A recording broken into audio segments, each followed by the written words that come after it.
ഞാൻ കർത്താവിനെ സ്തോത്രം ചെയ്യുന്നു. ഇന്ന് നമുക്ക് ഒരുമിച്ച് ഇങ്ങനെ ദൈവത്തിൻ്റെ വചനം പഠിക്കാൻ വീണ്ടും ഈ ദിവസങ്ങളിൽ നമ്മൾ ഒരുമിച്ച് കൂടിയിരിക്കുകയാണ്. അതുകൊണ്ട് ദൈവത്തിൻ്റെ വചനം ഇവിടെ നമ്മൾ ഗ്രഹിക്കുമ്പോൾ അത് ഒരിക്കലും അത് വെറും വചനമായിട്ട് തന്നെ ഇരിക്കാനല്ല, പ്രത്യുത നമ്മുടെ ജീവിതത്തിൽ അത് ജീവനായിത്തീരണം. വചനം എപ്പോഴും നമുക്ക് ജീവനായിത്തീരണം. അല്ലെങ്കിൽ അതുകൊണ്ട് ഒരുപക്ഷെ ദൈവശാസ്ത്രപരമായ വലിയ കാര്യങ്ങളൊക്കെ നമ്മൾ ഒരുപക്ഷെ കേട്ടു എന്ന് വരാൻ കേൾക്കുന്നതുണ്ടാകാം. പക്ഷെ അതല്ല അതിനപ്പുറത്തായിട്ട് നമുക്ക് എന്ത് വേണം? It should become life. വചനം നമുക്ക് ജീവനായിത്തീരണം. കർത്താവ് തന്നെ യോഹന്നാൻ്റെ സുവിശേഷം 6-ാം അധ്യായത്തിൽ പറഞ്ഞു, മാംസം ഒന്നിനും ഉപകരിക്കുന്നില്ല, ഞാൻ നിങ്ങളോട് സംസാരിച്ച വചനങ്ങൾ അത് ജീവനാണ്, അല്ലേ? അപ്പോൾ യേശുവിൻ്റെ വചനങ്ങൾ നമുക്ക് ജീവനായിത്തീരുന്നത് നമുക്ക് മനസ്സിലാക്കാനായിട്ട് കഴിയും. ഈ ദിവസങ്ങളിൽ നമ്മുടെ ഈ 4 ദിവസങ്ങൾ, ഞായറാഴ്ച ഉൾപ്പെടെ, ഞാൻ പ്രധാനമായും പറയാൻ ഉദ്ദേശിക്കുന്നത് ആദ്യ സഭയുടെ ആദ്യത്തെ ദിനങ്ങൾ അല്ലെങ്കിൽ ആദ്യത്തെ അനുഭവങ്ങൾ. ആദ്യ സഭ. അപ്പം സഭയുടെ തുടക്കത്തിൽ സഭ എങ്ങനെ, ആ സഭയുടെ തുടക്കമാണ് നമ്മൾ പഠിക്കുന്നത്. ആ തുടക്കം നമ്മൾ പഠിക്കുന്നതിൻ്റെ കാര്യം എന്താണെന്ന് ചോദിച്ചാൽ, കർത്താവ് വിഭാവന ചെയ്യുന്നതായ ദൈവസഭയുടെ പ്രത്യേകതകൾ നമ്മൾ മനസ്സിലാക്കണമെങ്കിൽ ആ ദൈവസഭയുടെ ആരംഭത്തിലേക്ക് നമുക്ക് പോയെങ്കിലേ പറ്റുള്ളൂ. അപ്പോൾ അതുകൊണ്ട് ആ ആദ്യ സഭയുടെ ആദ്യ ദിനങ്ങൾ പഠിക്കുമ്പോൾ ഇന്നും അത് നമുക്ക് പ്രസക്തമാണ്. കാരണം അവിടെ നിന്നാണ് തുടക്കം. ആ തുടക്കത്തിൽ ദൈവം അവരോട് സംസാരിച്ചതായ കാര്യങ്ങൾ അവർ പിന്തുടർന്നതായ, യേശുക്രിസ്തുവിൻ്റെ വചനങ്ങൾക്കനുസരിച്ച് അവർ പിന്തുടർന്നതായ, നമ്മൾ ഈ പാരമ്പര്യം എന്നൊക്കെ പറഞ്ഞു കഴിഞ്ഞാൽ നമ്മൾ പറയുന്ന മറ്റ് ഇതെല്ലാം കൂടെ കണ്ടാമിനേറ്റഡ് ആയതിനു ശേഷമുള്ള പാരമ്പര്യമല്ല നമ്മുടെ പാരമ്പര്യം. പലപ്പോഴും ഉണ്ടാകുന്ന പ്രശ്നം എന്തെന്ന് ചോദിച്ചു കഴിഞ്ഞാൽ, ട്രഡീഷണൽ ചർച്ചസ് പലപ്പോഴും പറയും, ഞങ്ങൾ വചനം മാത്രമല്ല, ഞങ്ങൾ പാരമ്പര്യമാണ് നോക്കുന്നത്. പക്ഷേ അവർ ഈ പറയുന്ന പാരമ്പര്യം വചനത്തിൻ്റെ പാരമ്പര്യമല്ല. ഇത് ആകെപ്പാടെ നമ്മുടെ മലയാള ഭാഷ പറഞ്ഞു കഴിഞ്ഞാൽ ഇത് കുളമായതിനു ശേഷം ഉണ്ടായ കാര്യങ്ങളാണ് ഇവർ ഈ പറയുന്ന പാരമ്പര്യം എന്ന് പറയുന്നത്. പക്ഷേ പാരമ്പര്യം നോക്കുകയാണെങ്കിൽ എങ്ങോട്ട് പോയാലേ പറ്റുള്ളൂ? ഏറ്റവും ആദ്യത്തിലേക്ക് പോകുന്നതാണല്ലോ പാരമ്പര്യം. അപ്പോൾ ദൈവസഭയുടെ പാരമ്പര്യം എന്താണെന്നറിയാൻ നമുക്ക് ഒറ്റ മാർഗമേ ഉള്ളൂ. ആദ്യ സഭയുടെ ആദ്യ ദിനങ്ങളിൽ സഭ എങ്ങനെയാണ് പോയത് അത് മനസ്സിലാക്കുമ്പോഴാണ് യഥാർത്ഥത്തിൽ പാരമ്പര്യം പിന്തുടരുന്നത്. ശരിക്കും പറഞ്ഞു കഴിഞ്ഞാൽ നമ്മൾ ആ യഥാർത്ഥ പാരമ്പര്യം പിന്തുടരുന്നതായ ആളുകൾ, അത് നമ്മൾ മനസ്സിലാക്കണം. എല്ലാവരും പറയും അവർക്ക് പാരമ്പര്യമില്ല, അവർക്ക് പാരമ്പര്യം പിന്തുടരുന്നില്ല. നിങ്ങളുടെ സഭ എന്നാ ഉണ്ടായേ? ഞങ്ങളുടെ സഭയൊക്കെ ഉണ്ടായിട്ട് എത്ര കാലമായി, ഇല്ലേ? പക്ഷേ സഭയുണ്ടായതെന്നാണ്. അന്ന് സഭയുടെ രീതി എന്തായിരുന്നു, അന്ന് സഭയുടെ ചിന്താഗതി എന്തായിരുന്നു, അന്ന് സഭ എന്താണ് പഠിപ്പിച്ചത്, അതാണ് യഥാർത്ഥ പാരമ്പര്യം. അപ്പോൾ അതുകൊണ്ട് ഈ ദിവസങ്ങളിൽ നമ്മൾ സഭയുടെ പാരമ്പര്യം തന്നെയാണ് പഠിക്കുന്നത്.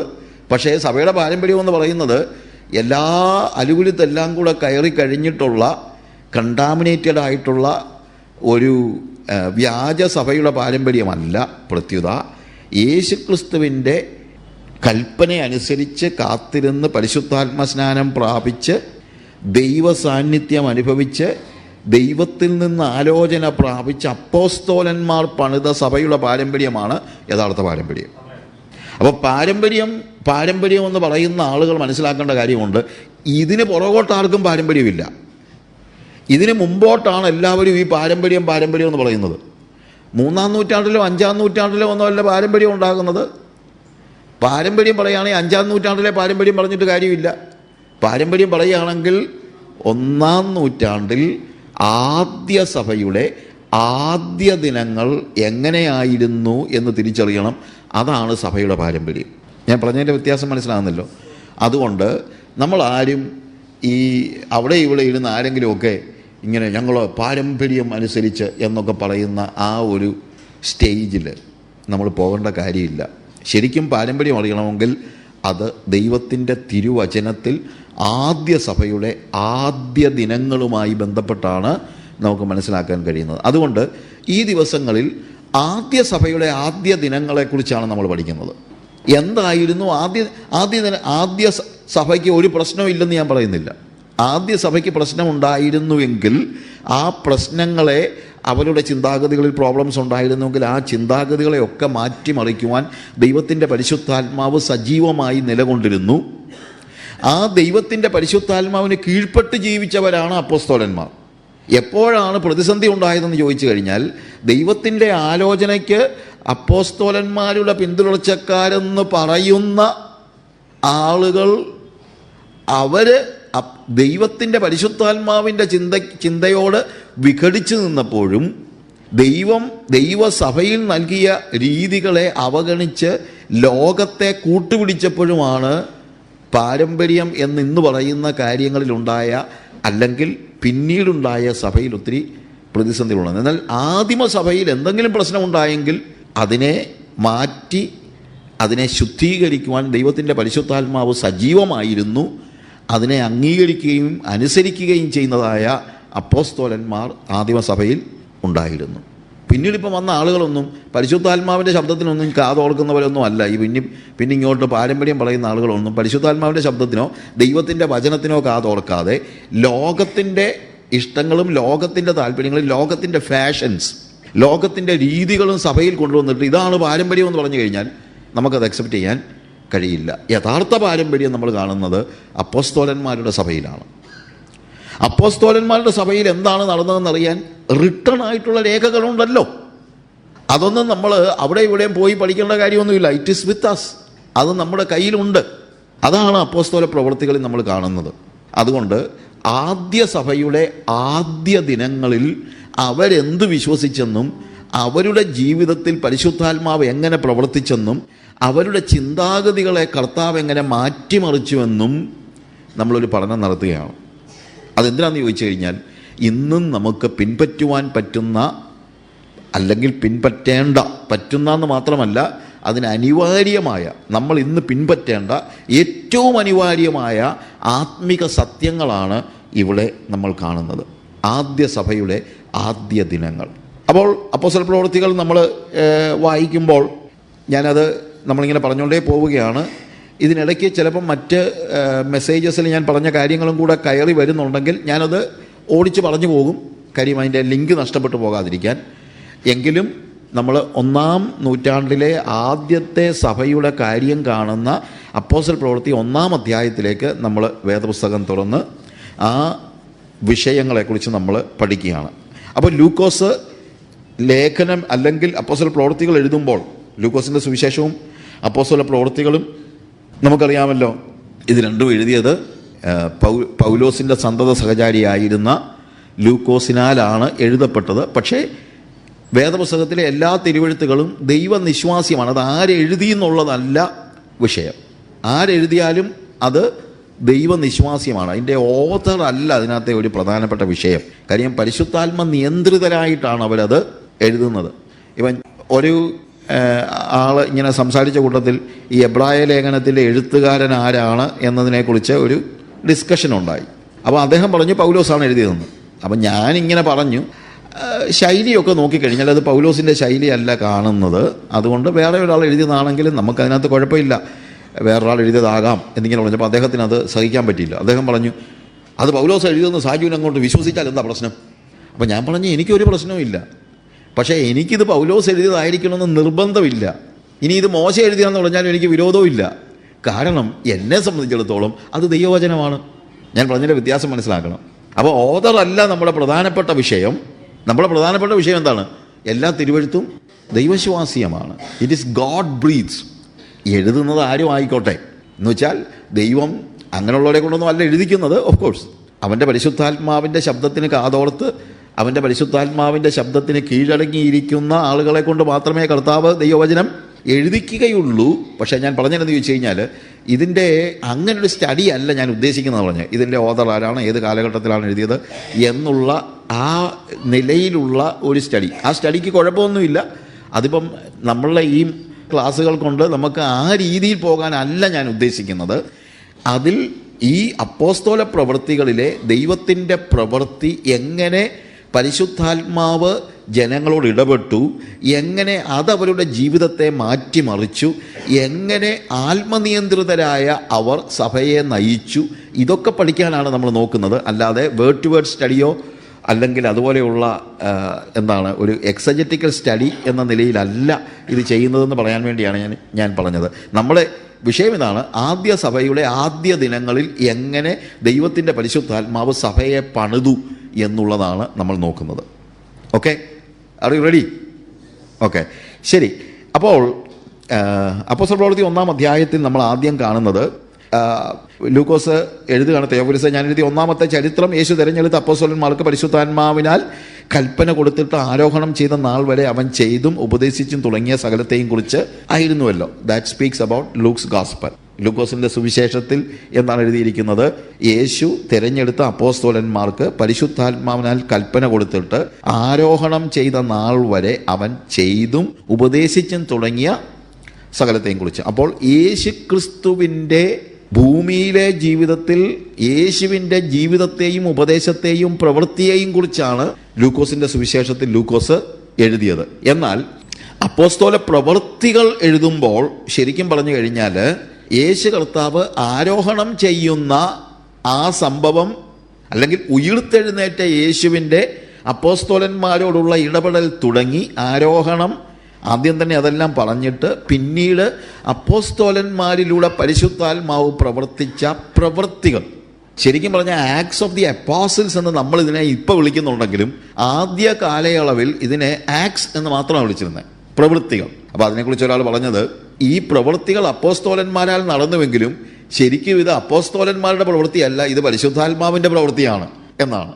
അതായത് പരിശുദ്ധാത്മാവ് അപ്പോസ്തലന്മാരിലൂടെ എങ്ങനെ പ്രവർത്തിച്ചു എന്നുള്ളതിൻ്റെ വിവരണമാണ് അപ്പോസ്തല പ്രവൃത്തിയിൽ കാണുന്നത്. Because it is Acts of the Apostles നമ്മൾ ഇന്ന് പറയുന്നെങ്കിലും it's Acts of the holy Spirit, പരിശുദ്ധാത്മാവിൻ്റെ പ്രവൃത്തി. അപ്പോൾ ആദ്യം എന്താണ്? യേശു പരിശുദ്ധാത്മാവിനാൽ കൽപ്പന കൊടുത്തിട്ട്, അപ്പോസ്തലന്മാർക്ക് പരിശുദ്ധാത്മാവിനാൽ കൽപ്പന കൊടുത്തിട്ട് ആരോഹണം ചെയ്ത നാൾ വരെ അവൻ ചെയ്തും ഉപദേശിച്ചു തുടങ്ങിയതായ സകലത്തെയും കുറിച്ച്. എന്നാൽ പിന്നീട് യേശു ക്രിസ്തുവിൻ്റെ സ്വർഗാരോഹണം മുതലുള്ള കാര്യങ്ങളാണ് പ്രധാനമായും നമ്മൾ അപ്പോസ്തല പ്രവൃത്തികളിൽ കാണുന്നത്. അതാണ് ആദ്യ സഭയുടെ തുടക്കം മുതലുള്ള കാര്യങ്ങൾ. ഇവിടെ തുടങ്ങുമ്പോൾ ഒരു ഇൻട്രൊഡക്ഷൻ എന്നുള്ള നിലയിൽ ആരോഹണത്തിന് മുമ്പുള്ള 1-2 കാര്യങ്ങളെക്കുറിച്ച് പറയുന്നുണ്ട്. അതിനകത്തും പ്രസക്തിയുണ്ട്. എന്നു ചോദിച്ചു കഴിഞ്ഞാൽ, ഈ അപ്പോസ്തലന്മാർക്ക് ഉണ്ടാകേണ്ടിയിരുന്നതായ, ഞാൻ പറഞ്ഞല്ലോ ആദ്യത്തെ സഭയും പെർഫെക്റ്റ് ആയിരുന്നെന്ന് നമുക്ക് പറയാൻ പറ്റില്ല. കാര്യം പരിശുദ്ധാത്മാവാണ് അവരെയും പെർഫെക്റ്റ് ചെയ്തത്. യേശു കർത്താവിനോടുകൂടെ 3.5 വർഷം ജീവിച്ചിരുന്നതായ അപ്പോസ്തലന്മാരുടെ ചിന്താഗതികളിൽ പോലും ചില സന്ദർഭങ്ങളിൽ അവരുടെ മാനുഷിക ചിന്താഗതികളിലാണ് ഞാൻ പറഞ്ഞത്, വേദപുസ്തകത്തിലല്ല, അത് പ്രത്യേകം ഓർക്കണം. അവരുടെ മാനുഷിക ചിന്തകളാണ് വേദപുസ്തകത്തിൽ എഴുതിയെന്ന് ആരും പറയരുത്. അങ്ങനെയല്ല. പ്രത്യുത അവരെയും അവരുടെ പശ്ചാത്തലങ്ങളും മറ്റും ഒത്തിരി സ്വാധീനിച്ചിരുന്നു. യഹൂദന്മാരുടെ പശ്ചാത്തലവും മറ്റും അവരെ ഒത്തിരി സ്വാധീനിച്ചിരുന്നു. അപ്പോൾ അവിടെയും യേശുവിൻ്റെ പ്രവൃത്തി, അല്ലെങ്കിൽ അപ്പോസ്തലന്മാരുടെ ആദ്യ പുസ്തകത്തിൽ തന്നെ, ആദ്യ അധ്യായത്തിൽ തന്നെ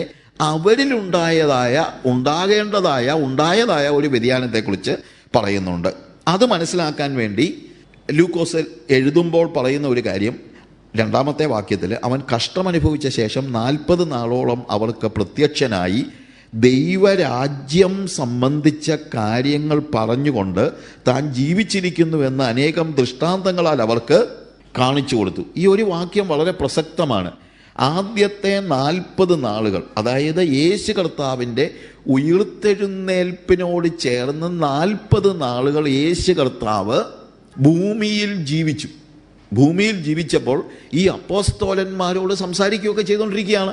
അവിടെ പറയുന്നത് അവർക്ക് 40 നാളോളം അവർക്ക് പ്രത്യക്ഷനായി എന്ന് വെച്ച് കഴിഞ്ഞാൽ ഒരു പ്രത്യക്ഷത മാത്രമല്ല, പല സമയങ്ങളിൽ അവർക്ക് പ്രത്യക്ഷനായി. നമുക്കറിയാം, യേശു ക്രിസ്തുവിൻ്റെ ക്രൂശീകരണത്തിന് ശേഷം, ഉയിർത്തെഴുന്നേൽപ്പിന് ശേഷം യേശു മറിയയ്ക്ക് പ്രത്യക്ഷനായി, ശിഷ്യന്മാർക്ക് പ്രത്യക്ഷനായി, എമ്മൗസിലേക്ക് പോയ ക്ലെയോപ്പാവിനും മറ്റും പ്രത്യക്ഷനായി.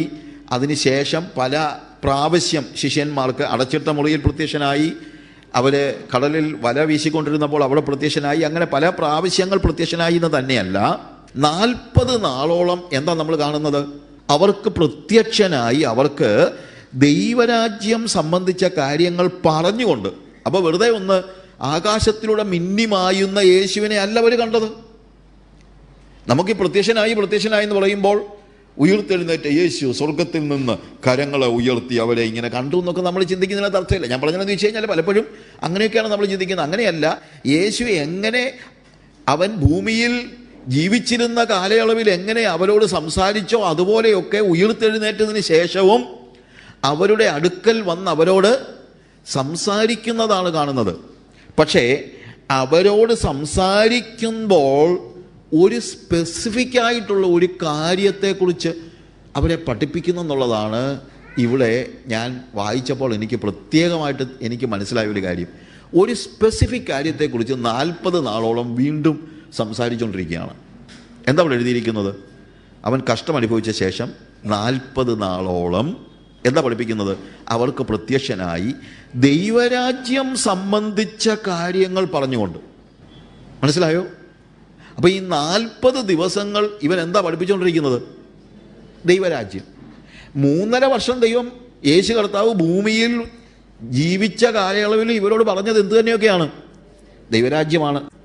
നമുക്കറിയാം, പുതിയ നിയമത്തിൻ്റെ തുടക്കം മുതൽ നമ്മൾ കാണുന്നത് യോഹന്നാൻ പ്രൊക്ലെയിം ചെയ്യുന്നത് ദൈവരാജ്യത്തെക്കുറിച്ചാണ് എന്ന് തന്നെയല്ല, യേശുവിൻ്റെ പ്രൊക്ലമേഷനും എന്താണ്?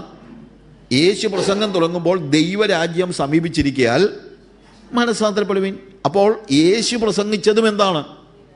ദൈവരാജ്യമാണ്. യേശു ടീച്ച് ചെയ്തത് എന്താ?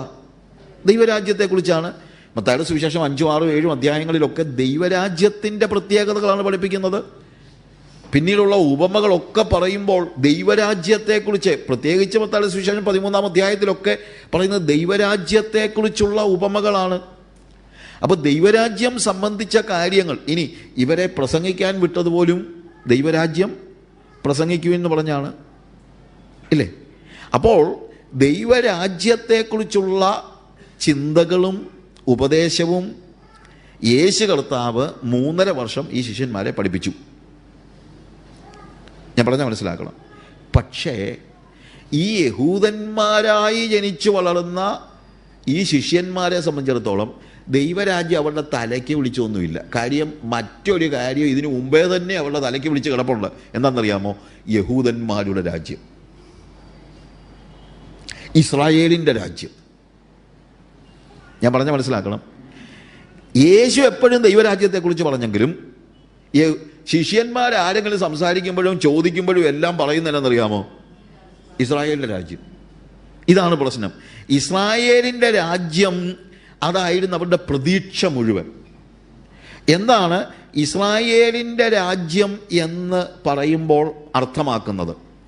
അവരുടെ മനസ്സിലെ മശിഹ എന്ന് പറയുന്നത് ആകാശം കീറി ഇറങ്ങി വരുന്ന മശിഹ. എന്തിനു വേണ്ടി? ഇസ്രായേലിൻ്റെ ശത്രുക്കളെ മുഴുവൻ സംഹരിച്ച് ഇസ്രായേലിന് രാജ്യം യഥാസ്ഥാനത്താക്കി കൊടുക്കും. ഇതായിരുന്നു യഹൂദന്മാരുടെ ദൈവരാജ്യം എന്ന് നമ്മൾ പറയുന്നത്. അവരുടെ രാജ്യസങ്കല്പം എന്ന് പറയുന്നത് ദൈവരാജ്യം, ആത്യന്തികമായി ദൈവരാജ്യം എന്നൊക്കെ പറഞ്ഞാൽ പോലും അവരുടെ മനസ്സിൽ മുഴുവൻ ഇസ്രായേൽ മറ്റ് ജനതകളെ വാഴുന്ന ഒരു രാജ്യത്തെക്കുറിച്ചായിരുന്നു ഇവരുടെ മനസ്സിൽ മുഴുവൻ കയറിക്കിടുന്നത്. ഞാൻ പറഞ്ഞത് നിങ്ങൾ ഗ്രഹിക്കുന്നുണ്ടല്ലോ. അതൊരു വലിയൊരു പ്രശ്നമാണ്. കാര്യം, ഇസ്രായേല്യർ രാജാക്കന്മാരായി മറ്റ് ജാതികളെ, അപ്പോൾ അവർ നോക്കുമ്പോഴത്തേക്ക് ദീർഘവർഷങ്ങളായിട്ട് റോം ഇവരെ കീഴടക്കി വെച്ചിരിക്കുകയാണ്. റോമിൻ്റെ ഭരണാധിപത്യത്തിന് കീഴിലാണ് ഇവർ. അവർ ചിന്തിച്ചത് മശിഹ ഇറങ്ങി വരും, റോമിലെ സീസറിനെ കൊന്നുകളയും, എന്നിട്ട് യെരുശലേം ലോകത്തിൻ്റെ തലസ്ഥാനം. ഇപ്പം ഓൾമോസ്റ്റ് ലോകത്തെ മുഴുവൻ വാണു എഴുന്ന ഒരു ലോക സാമ്രാജ്യമാണ് ശരിക്കും പറഞ്ഞാൽ എന്ത്? റോം, ഇല്ലേ? ആ റോമിലെ സീസറാണ് ലോകത്തിന് എന്ത് സംഭവിക്കണമെന്ന് പോലും ചിന്തിക്കുന്നത്. അതിനു മുമ്പ് ഗ്രീസ് ആയിരുന്നു, അതിനു മുമ്പ് ബാബിലോൺ ആയിരുന്നു. അങ്ങനെ പല രാജ്യങ്ങൾ കയറി വന്നു. ഇപ്പം ലോകത്തിൻ്റെ ഭരണചക്രം ഏകദേശം ആരുടെ കയ്യിലായിട്ടുണ്ട്? റോമിൻ്റെ കയ്യിലുണ്ട്. പക്ഷേ ഇവർ പ്രതീക്ഷിച്ചത് മശിഹ വന്നു കഴിയുമ്പോൾ റോമിലെ സീസറെ ഇല്ലായ്മ ചെയ്ത് ലോകത്തിൻ്റെ തലസ്ഥാനം യെരുശലേമിലേക്ക് മാറും. പിന്നെ യെരുശലേമായിരിക്കും ലോകത്തെ ഭരിക്കുന്നത്. അവരിങ്ങനെ നോക്കിയിരിക്കുകയാണ്. കാര്യം, റോമിൻ്റെ പട്ടാളക്കാർക്കൊക്കെ അതിൻ്റേതായിട്ടുള്ള ചില ഇതൊക്കെ ഉണ്ടല്ലോ. ഇല്ലേ? റോമിലെ പട്ടാളക്കാർ ഇവരെ കൊണ്ട് ചുമടൊക്കെ എടുപ്പിക്കുമായിരുന്നു. അപ്പം കർത്താവ് പറയുന്ന ചില കാര്യങ്ങളൊക്കെ അത് അന്നത്തെ പശ്ചാത്തലം പഠിക്കുമ്പോൾ റോമൻ ഗവൺമെൻറ്റിൻ്റെ പട്ടാളക്കാർക്ക് ഈ പറയുന്ന അത്രയും ശമ്പളമൊന്നും ഇല്ലായിരുന്നു. അത്രയും ശമ്പളം ഇല്ലാഞ്ഞപ്പോൾ അവർ പറഞ്ഞപ്പോൾ അത് രാജാവിനോട് ഓർപ്പിച്ചപ്പോൾ അവർ പറഞ്ഞു, ബാക്കിയുള്ളത് നിങ്ങൾ എങ്ങനെയാണെന്ന് വെച്ച് കഴിഞ്ഞാൽ പിടിച്ചു പൊളിച്ചെടുത്തോളാൻ പറഞ്ഞു. അതുകൊണ്ടാണ് യോഹന്നാൻ സ്നാപകൻ പറയുന്നത്, നിൻ്റെ ശമ്പളം മതിയെന്ന് വെപ്പിൻ, ആരോടും പിടിച്ചു പൊളിക്കരുത്, ശമ്പളം കൊണ്ട് ജീവിക്കാൻ പഠിക്കണം എന്ന് പറയുന്നതിൻ്റെ ഒരു റീസൺ അത് ഓൾമോസ്റ്റ് അക്സെപ്റ്റഡ് ആയിട്ടുള്ള ഒരു കാര്യമായിരുന്നു. 2, ഒരു യഹൂദനെ കണ്ടു കഴിയും ഒരു റോമാക്കാരൻ കടയിൽ നിന്ന് ഒരു ചാക്ക് സാധനം വാങ്ങിച്ചെന്ന് വെക്കുക, അല്ലെങ്കിൽ ഒരു 2 സഞ്ചിക്കകത്ത് സാധനം വാങ്ങിച്ചിങ്ങനെ നിൽക്കുക. ഞാനിപ്പം ഇത് വെച്ച് ഉദാഹരണം പറയാം. അപ്പം അന്ന് ഇതുപോലെ നമ്മൾ പറയുന്നത് വണ്ടിയും ഓട്ടോറിക്ഷയും ഒന്നും ഇല്ലല്ലോ. അപ്പം പിന്നെന്തുവാ, ഇത് ചുമ്മിക്കൊണ്ട് വീട്ടിൽ പോകണം. അപ്പോൾ ഒരു പട്ടാളക്കാരൻ ഇത് വാങ്ങിച്ചു വെച്ച് കഴിയുമ്പോൾ ഏതെങ്കിലും ഒരു യഹൂദൻ അതിലെ വന്നു കഴിഞ്ഞാൽ അവന് പറയാം, ഡാ വന്നെടുക്കുക, എൻ്റെ വീട്ടിൽ കൊണ്ടതാ. അപ്പം ഇതിനകത്ത് ഒരു നിയമം അവർ പറഞ്ഞിരുന്നു, 1 നാഴിക കൊണ്ടുപോകണം. കാര്യം ആളുകളെ പിണക്കരുതല്ലോ. 1 നാഴിക നിൻ്റെ ചുമടെടുപ്പിക്കാം. 1 നാഴിക കഴിഞ്ഞാൽ അവന് പറയാം, എന്താ യജമാനെ, ദേ 1 നാഴികയായി ഇവിടെ, അല്ലെങ്കിൽ 1 മൈലായി, അതുകൊണ്ട് ഞാനിവിടെ വെക്കുന്നു. പിന്നെ പട്ടാളക്കാരനെ നിർബന്ധിക്കാൻ പറ്റത്തില്ല. പിന്നെ പട്ടാളക്കാരൻ അവിടെ നിൽക്കും. വേറെ ഏതെങ്കിലും ഒരു യഹൂദൻ അതിലെ വരുന്നോന്ന് നോക്കി നിൽക്കും. അങ്ങനെ വരികയാണെങ്കിൽ ഉടനെ പറയും, എടുക്കടാ. പക്ഷെ കർത്താവ് പറഞ്ഞു, നിന്നോട് 1 മൈൽ നടക്കാൻ നിർബന്ധിച്ചാൽ നീ എന്ത് ചെയ്യണം? 2 മൈൽ നടക്കണം. ഇതൊക്കെ ഈ പശ്ചാത്തലത്തിലാണ് നമ്മൾ അറിയുന്നത്. അപ്പോൾ ഈ പശ്ചാത്തലത്തിന് ഞാൻ പറഞ്ഞതെന്ന് ചോദിച്ചു കഴിഞ്ഞാൽ, അങ്ങനെ യഹൂദന്മാരിപ്പോൾ റോമൻ പട്ടാളക്കാരുടെ ഭരണത്തിൻ കീഴിൽ ഞെരിഞ്ഞമരുന്ന സാഹചര്യത്തിൽ ഇവൻ്റെ മനസ്സിലുണ്ട്, ഞങ്ങളുടെ മശിഹ ഒന്ന് വന്നോട്ടെ, അത് കഴിഞ്ഞിട്ട് ഇവന്മാരെ കൊണ്ട് എൻ്റെ ചുമടൊന്ന് ഇടിപ്പിക്കണം, ഇവനെ കൊണ്ട് ഞാൻ 2 മൈൽ നടത്തും. ഇതൊക്കെ മനസ്സിൽ വെച്ചുകൊണ്ടിരിക്കുകയാണ്. അപ്പോൾ ഇസ്രായേലിൻ്റെ രാജ്യം മനസ്സിൽ കയറിയവന് കസേര, പദവി, അധികാരം, പണം, ഇപ്പോൾ പൈസ ഒക്കെ റോമിലാണ്, സുഖങ്ങളെല്ലാം റോമൻ ആൾക്കാർക്കാണ്.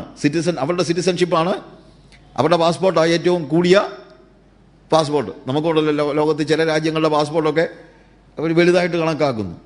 ഇതൊക്കെ ഇവർ ചിന്തിക്കുന്നത്, ഇനി ഇസ്രായേലിൻ്റെ പാസ്പോർട്ടിന് വേണ്ടി മറ്റൊരു കൊതിക്കുന്ന ഒരു കാലം വരണം. അതുപോലെ റോമൻ കറൻസി അന്ന് ഭയങ്കര കോസ്റ്റ്ലിയാണ്. എന്നിട്ട് പറയും ഇസ്രായേലിൻ്റെ കറൻസി ആയിരിക്കും ഇനിയിപ്പം ലോകത്തിലെ ഏറ്റവും വലിയ കറൻസി. നമുക്കും ആഗ്രഹമുണ്ടല്ലോ, നമ്മുടെ ഇന്ത്യൻ രൂപ ഒരു ഇന്ത്യൻ രൂപ കൊടുത്താൽ $100 കിട്ടുന്ന ഒരു സ്റ്റേജൊക്കെ ആണെങ്കിൽ എന്തായിരുന്നെന്നൊക്കെ നമുക്ക് ചിന്തിക്കുമല്ലോ. അപ്പോൾ ഇവരുടെ മനസ്സിൽ മുഴുവൻ ഇരിക്കുന്നത്, മശിഹ ഒന്ന് വന്നു കഴിഞ്ഞാൽ ഞങ്ങളുടെ പൈസയുടെ വില കൂടും, ഞങ്ങൾക്ക് കസേരയിൽ ഇരിക്കാം, ഞങ്ങൾക്ക് റോമിലെ അവന്മാരെ കൊണ്ട് ഞങ്ങൾക്ക് പണിയെടുപ്പിക്കാം, ഞങ്ങൾക്ക് സിംഹാസനത്തിലിരിക്കാം, ഞങ്ങൾ ഭരിക്കും. അപ്പോൾ ഭരണവും അധികാരവും ഇങ്ങനെയുള്ള എല്ലാ കാര്യങ്ങളും രാജാക്കന്മാരായിട്ട് ജാതികളെ വാഴുന്ന ഒരു രാജ്യമാണ് ഇസ്രായേലിൻ്റെ രാജ്യം. അങ്ങനെ ഒരു രാജ്യം പ്രതീക്ഷിച്ചാണ് യഹൂദന്മാർ മശിഹയെ നോക്കിയിരുന്നത്. അവർക്ക് ഈ പറയുന്ന വലിയ ആത്മീക കാര്യങ്ങളും ഒന്നും നമുക്ക് ഈ പറയുന്നത് പോലെ അത്രയൊന്നും പിടികിട്ടിട്ടില്ല. അവരുടെ എല്ലാം മനസ്സിൽ ഇപ്പം മശിഹ വരും, റോമിനെ തകർക്കും, ഞങ്ങൾ രാജാക്കന്മാരായി ഞങ്ങൾ വാഴും, ഞങ്ങളുടെ പൈസയ്ക്ക് വില ഉണ്ടാകും, ഞങ്ങൾക്ക് അധികാരം ഉണ്ടാകും. ഇതൊക്കെ ആയിരുന്നു അവരുടെ മനസ്സിൽ. പക്ഷേ യേശു കർത്താവ് വന്നു കഴിഞ്ഞപ്പോൾ ഏറ്റവും വലിയ പ്രത്യേകത, യേശു കർത്താവ് അങ്ങനെ ഒരു ഭൗമിക രാജ്യത്തെക്കുറിച്ച് സംസാരിക്കുന്നേയില്ല. കർത്താവ് വന്നിട്ട് റോമിനെതിരായിട്ടുള്ള ഒരു ഭരണത്തെക്കുറിച്ചോ മറ്റോ കർത്താവ് എന്ത് ചെയ്യുന്നില്ല, സംസാരിക്കുന്നില്ല. എന്ന് തന്നെയല്ല, കൈസർക്ക് കരം കൊടുക്കുന്നത് വിഹിതമെന്നൊക്കെ ചോദിച്ചപ്പം അവത്തേലെ മുദ്ര ആരുടെയാണെന്ന് വെച്ചാൽ ഞാൻ കൊണ്ട് കൊടുക്കണം. ഇതൊക്കെ ഇവർക്ക് അങ്ങോട്ട് സഹിക്കാൻ പറ്റുന്നില്ല. കാര്യം ഇസ്രായേലിൻ്റെ രാജ്യമാണ് ഇവരുടെ മനസ്സിൽ മുഴുവൻ. അപ്പോൾ യേശുവിൻ്റെ ദൈവരാജ്യം എന്ന് പറയുന്നത് ഇവരുടെ മനസ്സിലെ ചിന്തയ്ക്ക് നേരെ വിപരീതമാണ്. നാളെ ഇവനെ കൊണ്ട് 2 മൈൽ നടത്തിക്കണമെന്ന് ചിന്തിച്ചുകൊണ്ടിരിക്കുമ്പോഴാണ് കർത്താവ് വന്ന് പറഞ്ഞത്, നീ 2 മൈൽ നടക്കണമെന്ന്. അപ്പോൾ ദൈവരാജ്യത്തിൻ്റെ പ്രത്യേകത കണ്ടോ, മറ്റേതിൻ്റെ നേരെ ഓപ്പോസിറ്റാണ്, വിപരീതപദമാണ്, വിപരീതത്തിലാണ്. അതുപോലെ നാളെ കസേരയിൽ ഞെളിഞ്ഞിരിക്കണമെന്ന് ചിന്തിച്ചപ്പോഴാണ് കർത്താവ് പറയുന്നത്, ജാതികളുടെ ഇടയിൽ അങ്ങനെയാണ്, പക്ഷെ നിങ്ങളുടെ ഇടയിൽ അങ്ങനെ അരുത്. If you want to be great in the kingdom of God, you need to be the servant of all. കണ്ടോ, നിങ്ങൾക്ക് ദൈവരാജ്യത്തിൽ വലിയവനാകുവാൻ ഇച്ഛിക്കുന്നവനെല്ലാം എല്ലാവരുടെയും ദാസനാകണം. അപ്പോൾ ഇത് ആകെപ്പാടെ കൺഫ്യൂഷനായിപ്പോയി ഇവർക്ക്. കാര്യം ഇവർ മറ്റവരെ ദാസ്യത്വത്തിലേക്ക് കൊണ്ടുവരാൻ ആഗ്രഹിക്കുമ്പോൾ കർത്താവ് പറയണം, ദൈവരാജ്യത്തിൽ ദാസനാണ് വലിയവൻ. ദൈവരാജ്യത്തിൽ മറ്റവനെ നടത്തിക്കുന്നവനല്ല, മറ്റുള്ളവന് വേണ്ടി നടക്കുന്നവനാണ് വലിയവൻ. ദൈവരാജ്യത്തിൽ ശത്രുവിൻ്റെ ചെകിട്ടത്തടിക്കുന്നവനല്ല, ശത്രുവിന് ചെകിട് കാണിച്ചു കൊടുക്കുന്നവനാണ് വലിയവൻ. അപ്പോൾ ദൈവരാജ്യം ഇവരുടെ തലയ്ക്ക് വിളിച്ചിട്ടില്ല. യേശു പ്രസംഗിച്ചത് മുഴുവൻ ദൈവരാജ്യമാണെങ്കിലും ഇവരുടെ മനസ്സിൽ ഇരുന്നത് മുഴുവൻ എന്താണ്? ഇസ്രായേലിൻ്റെ രാജ്യം. ലൂക്കോസിൻ്റെ സുവിശേഷത്തിൽ തന്നെ 17-ാം അധ്യായത്തിലേക്ക്, ലൂക്കോസിൻ്റെ സുവിശേഷം 17-ാം അധ്യായത്തിൽ നമ്മൾ വായിക്കുമ്പോൾ അതിൻ്റെ 20 മുതലുള്ള വാക്യങ്ങൾ, അവിടെ കർത്താവ് പറയണം, ദൈവരാജ്യം എപ്പോൾ വരുന്നു എന്ന് പരീശന്മാർ ചോദിച്ചതിന്, ദൈവരാജ്യം കാണത്തക്കവണ്ണമല്ല വരുന്നത്. നോക്ക്, അവർ ഇപ്പോൾ പ്രതീക്ഷിച്ചത് ആകാശത്ത് നിന്ന് മശിഹ ഇറങ്ങി വരും, അല്ലെങ്കിൽ ഇനിയിപ്പോൾ യേശു തന്നെയാണെങ്കിലും ഒരു വലിയ യുദ്ധം ചെയ്ത് സീസറിനെ വെട്ടിക്കൊന്നു കളയും എന്നൊക്കെ ചിന്തിച്ചാണ് ഇവർ ചിന്തിക്കുന്ന സമയത്ത് കർത്താവ് പറയാണ്, ദൈവരാജ്യം കാണത്തക്കവണ്ണം അല്ല വരുന്നത് എന്ന് കർത്താവ് പറയാണ്. ദൈവരാജ്യം, കാര്യം ദൈവരാജ്യം കാണണമെങ്കിൽ തന്നെ നിങ്ങൾക്ക് കാണാൻ പറ്റുന്നില്ല ഇപ്പോൾ ദൈവരാജ്യം. കാര്യം നിങ്ങൾ കാണുന്ന ഒരു രാജ്യത്തിന് വേണ്ടിയാണ് നോക്കിയിരിക്കുന്നത്. നിങ്ങൾ നോക്കിയിരിക്കുന്നത് കാണുന്ന ഒരു രാജ്യത്തിന് വേണ്ടിയാണ്. പക്ഷേ ദൈവരാജ്യം കാണത്തക്ക വണ്ണമല്ല വരുന്നത്. ദൈവരാജ്യം കാണണമെങ്കിൽ നിങ്ങൾ മാനസാന്തരപ്പെടണം. മാനസാന്തരപ്പെടണമെന്ന് പറയുന്ന വാക്കിനും ശരിക്കും പറഞ്ഞു കഴിഞ്ഞാൽ നിങ്ങൾ ഒന്ന് തിരിഞ്ഞു നോക്കണമെന്നാണ് അർത്ഥം. നിങ്ങളൊന്ന് തിരിഞ്ഞു നോക്കണം. The kingdom of God is at hand. ദൈവരാജ്യം വന്നെത്തിയിരിക്കുന്നു. പക്ഷെ നിങ്ങൾക്കിത് കാണാൻ കഴിയുന്നില്ല. എന്തുകൊണ്ടാണ്? നിങ്ങൾ വിപരീത ദിശയിലേക്കാണ്. You are looking to a wrong direction. മറ്റൊരു ദിശയിലേക്കാണ് നിങ്ങൾ നോക്കുന്നത്. അതുകൊണ്ടാണ് നിങ്ങൾക്ക് ദൈവരാജ്യം കാണാൻ കഴിയാതിരിക്കുന്നത്. കാര്യം ഇവരാകാശം കീറി ഇറങ്ങി വരുന്ന ഒരു മശികയാണ് നോക്കിയിരിക്കുന്നത്. പക്ഷേ മശിക വന്നത് കാലിത്തൊഴുത്തിലൂടെയാണ്. മശിക വന്നത് കഷ്ടം അനുഭവിക്കുന്നവനായാണ്. ഇവർ പ്രതീക്ഷിക്കുന്ന മശികയല്ല വന്നത്. അതിൽ നിന്ന് വിപരീതമായി ദൈവരാജ്യത്തിൻ്റെ സ്വഭാവ ഗുണങ്ങളെല്ലാം പ്രകാശിപ്പിക്കുന്ന ഒരു മശികയായാണ് യേശു വന്നത്. ഇവരുടെ മനസ്സിലെ സങ്കല്പത്തിൻ്റെ വിപരീത ദിശയിൽ യേശു വന്നതുകൊണ്ട്, യേശുവാണ് രാജാവ്. രാജാവ് വന്നു കഴിഞ്ഞിട്ട് ഇവർ വേറെ രാജാവിനെ നോക്കിയിരിക്കുക. ആകാശത്തുനിന്ന് ഇറങ്ങി വരുന്ന ഒരു രാജാവ്, വാളും കൊണ്ട് നിൽക്കുന്ന ഒരു രാജാവ്, പോരാടുന്ന ഒരു രാജാവ്. ഇതൊക്കെയാണ് ഇവരുടെ മനസ്സിലെ ചിന്ത. ലെസ്ലി ന്യൂബിഗൻ എന്ന് പറയുന്ന ഒരു റൈറ്ററുണ്ട്. അദ്ദേഹം ഒരു സായിപ്പ, നമ്മുടെ തിരുനെൽവേലി ഡയസസിലെ ആംഗ്ലിക്കൻ ചർച്ചിൻ്റെ ബിഷപ്പായിരുന്നു. അദ്ദേഹം എഴുതിയ ഒരു ഈ ദൈവരാജ്യത്തെക്കുറിച്ച് അദ്ദേഹം എഴുതിയ ഒരു പുസ്തകത്തിൽ അദ്ദേഹത്തിൻ്റെ ഒരു അനുഭവം അദ്ദേഹം പറഞ്ഞിട്ടുണ്ട്. ഈ പണ്ട് ബിഷപ്പുമാരൊക്കെ ബിഷപ്പിനൊരു കാറ് കാണും. അതൊക്കെ കാറെന്നൊക്കെ പറയുന്ന വലിയൊരു സംഭവമാണ് അന്നത്തെ കാലത്ത്. അപ്പോൾ ബിഷപ്പിനൊരു കാറുണ്ട്. തിരുനെൽവേലിയിലെ ഇദ്ദേഹത്തിൻ്റെ ഡയസസിലെ തന്നെ എല്ലാ സഭകളിലും ഒന്നും ഇദ്ദേഹം പോയിട്ടില്ല. അപ്പോൾ ഒരു സഭയിൽ ഒരു ഞായറാഴ്ച അവിടെ ചെല്ലും എന്ന് ഇദ്ദേഹം അറിയിച്ചപ്പോൾ സഭയിലുള്ള എല്ലാവരും, വലിയ സഭ ഇടവകയാണ്, ആംഗ്ലിക്കൻ ഇടവകയാണ്, ഇടവകയിലുള്ള എല്ലാവരും തിരുമേനി വരുന്നത് നോക്കിയിരിക്കുകയാണ്. ഈ പള്ളിക്കൊരു പ്രത്യേകതയുണ്ട്. പള്ളി ഒരു ചെറിയ ഒരു തോടിൻ്റെ തീരത്താണ്. അപ്പം തോടിൻ്റെ ഒരു സൈഡിലാണ് ഈ പള്ളി. ഈ പള്ളി കഴിഞ്ഞ് തോട് കഴിഞ്ഞിട്ടൊരു റോഡുണ്ട്. പക്ഷേ ആ തോടിങ്ങനെ കിടക്കുന്നത് കൊണ്ട് അവിടെ പാലമില്ല. അവിടുന്ന് ഒരു 5 കിലോമീറ്റർ ദൂരെ ചെന്നൊരു പാലമുണ്ട്. അത് കടന്നാൽ പിന്നെ മറ്റൊരു റോഡ് ഇപ്പുറത്തൂടെ വരുന്നുണ്ട്. അത് പള്ളിയുടെ മുറ്റത്തൂടെ പോകുന്ന റോഡ്. അപ്പം ബിഷപ്പ് കാറയിൽ ഇതിലേ വന്ന് അങ്ങനെ കറങ്ങിത്തിരിഞ്ഞ് ഇവിടെ വരുമെന്ന് വെച്ച് ഇവർ ആനയും അമ്പാരിയും താലപ്പൊലി ഏന്തിയ കന്യകകളും ഒക്കെ ആയിട്ട് ഇങ്ങനെ നോക്കിയിരിക്കുകയാണ്. ബിഷപ്പ് എന്നാ ഇതെന്നറിയാമോ? പുറകിലത്തെ ആ തോടിൻ്റെ സൈഡിലോട്ടും കാറ് നിർത്തിയേച്ച് അവിടെ ഈ തെങ്ങിൻ്റെ പാലം ഇട്ടിട്ടുണ്ടേ, നമ്മൾ പണ്ട് നടക്കാനായിട്ട് ഇട്ടിരുന്ന തടിപ്പാലം. അതിലേക്കൂടെ കയറി പുള്ളി പള്ളിയിലെ പുറകെ വന്നപ്പോൾ ആരാണ്ട് പറഞ്ഞു, ബിഷപ്പ് ഓൾറെഡി വന്നെന്ന്. ഇവരാകപ്പാടെ വല്ലാതായി. എതിലെ അവർ പ്രതീക്ഷിച്ച വഴിയല്ല ബിഷപ്പ് വന്നത്.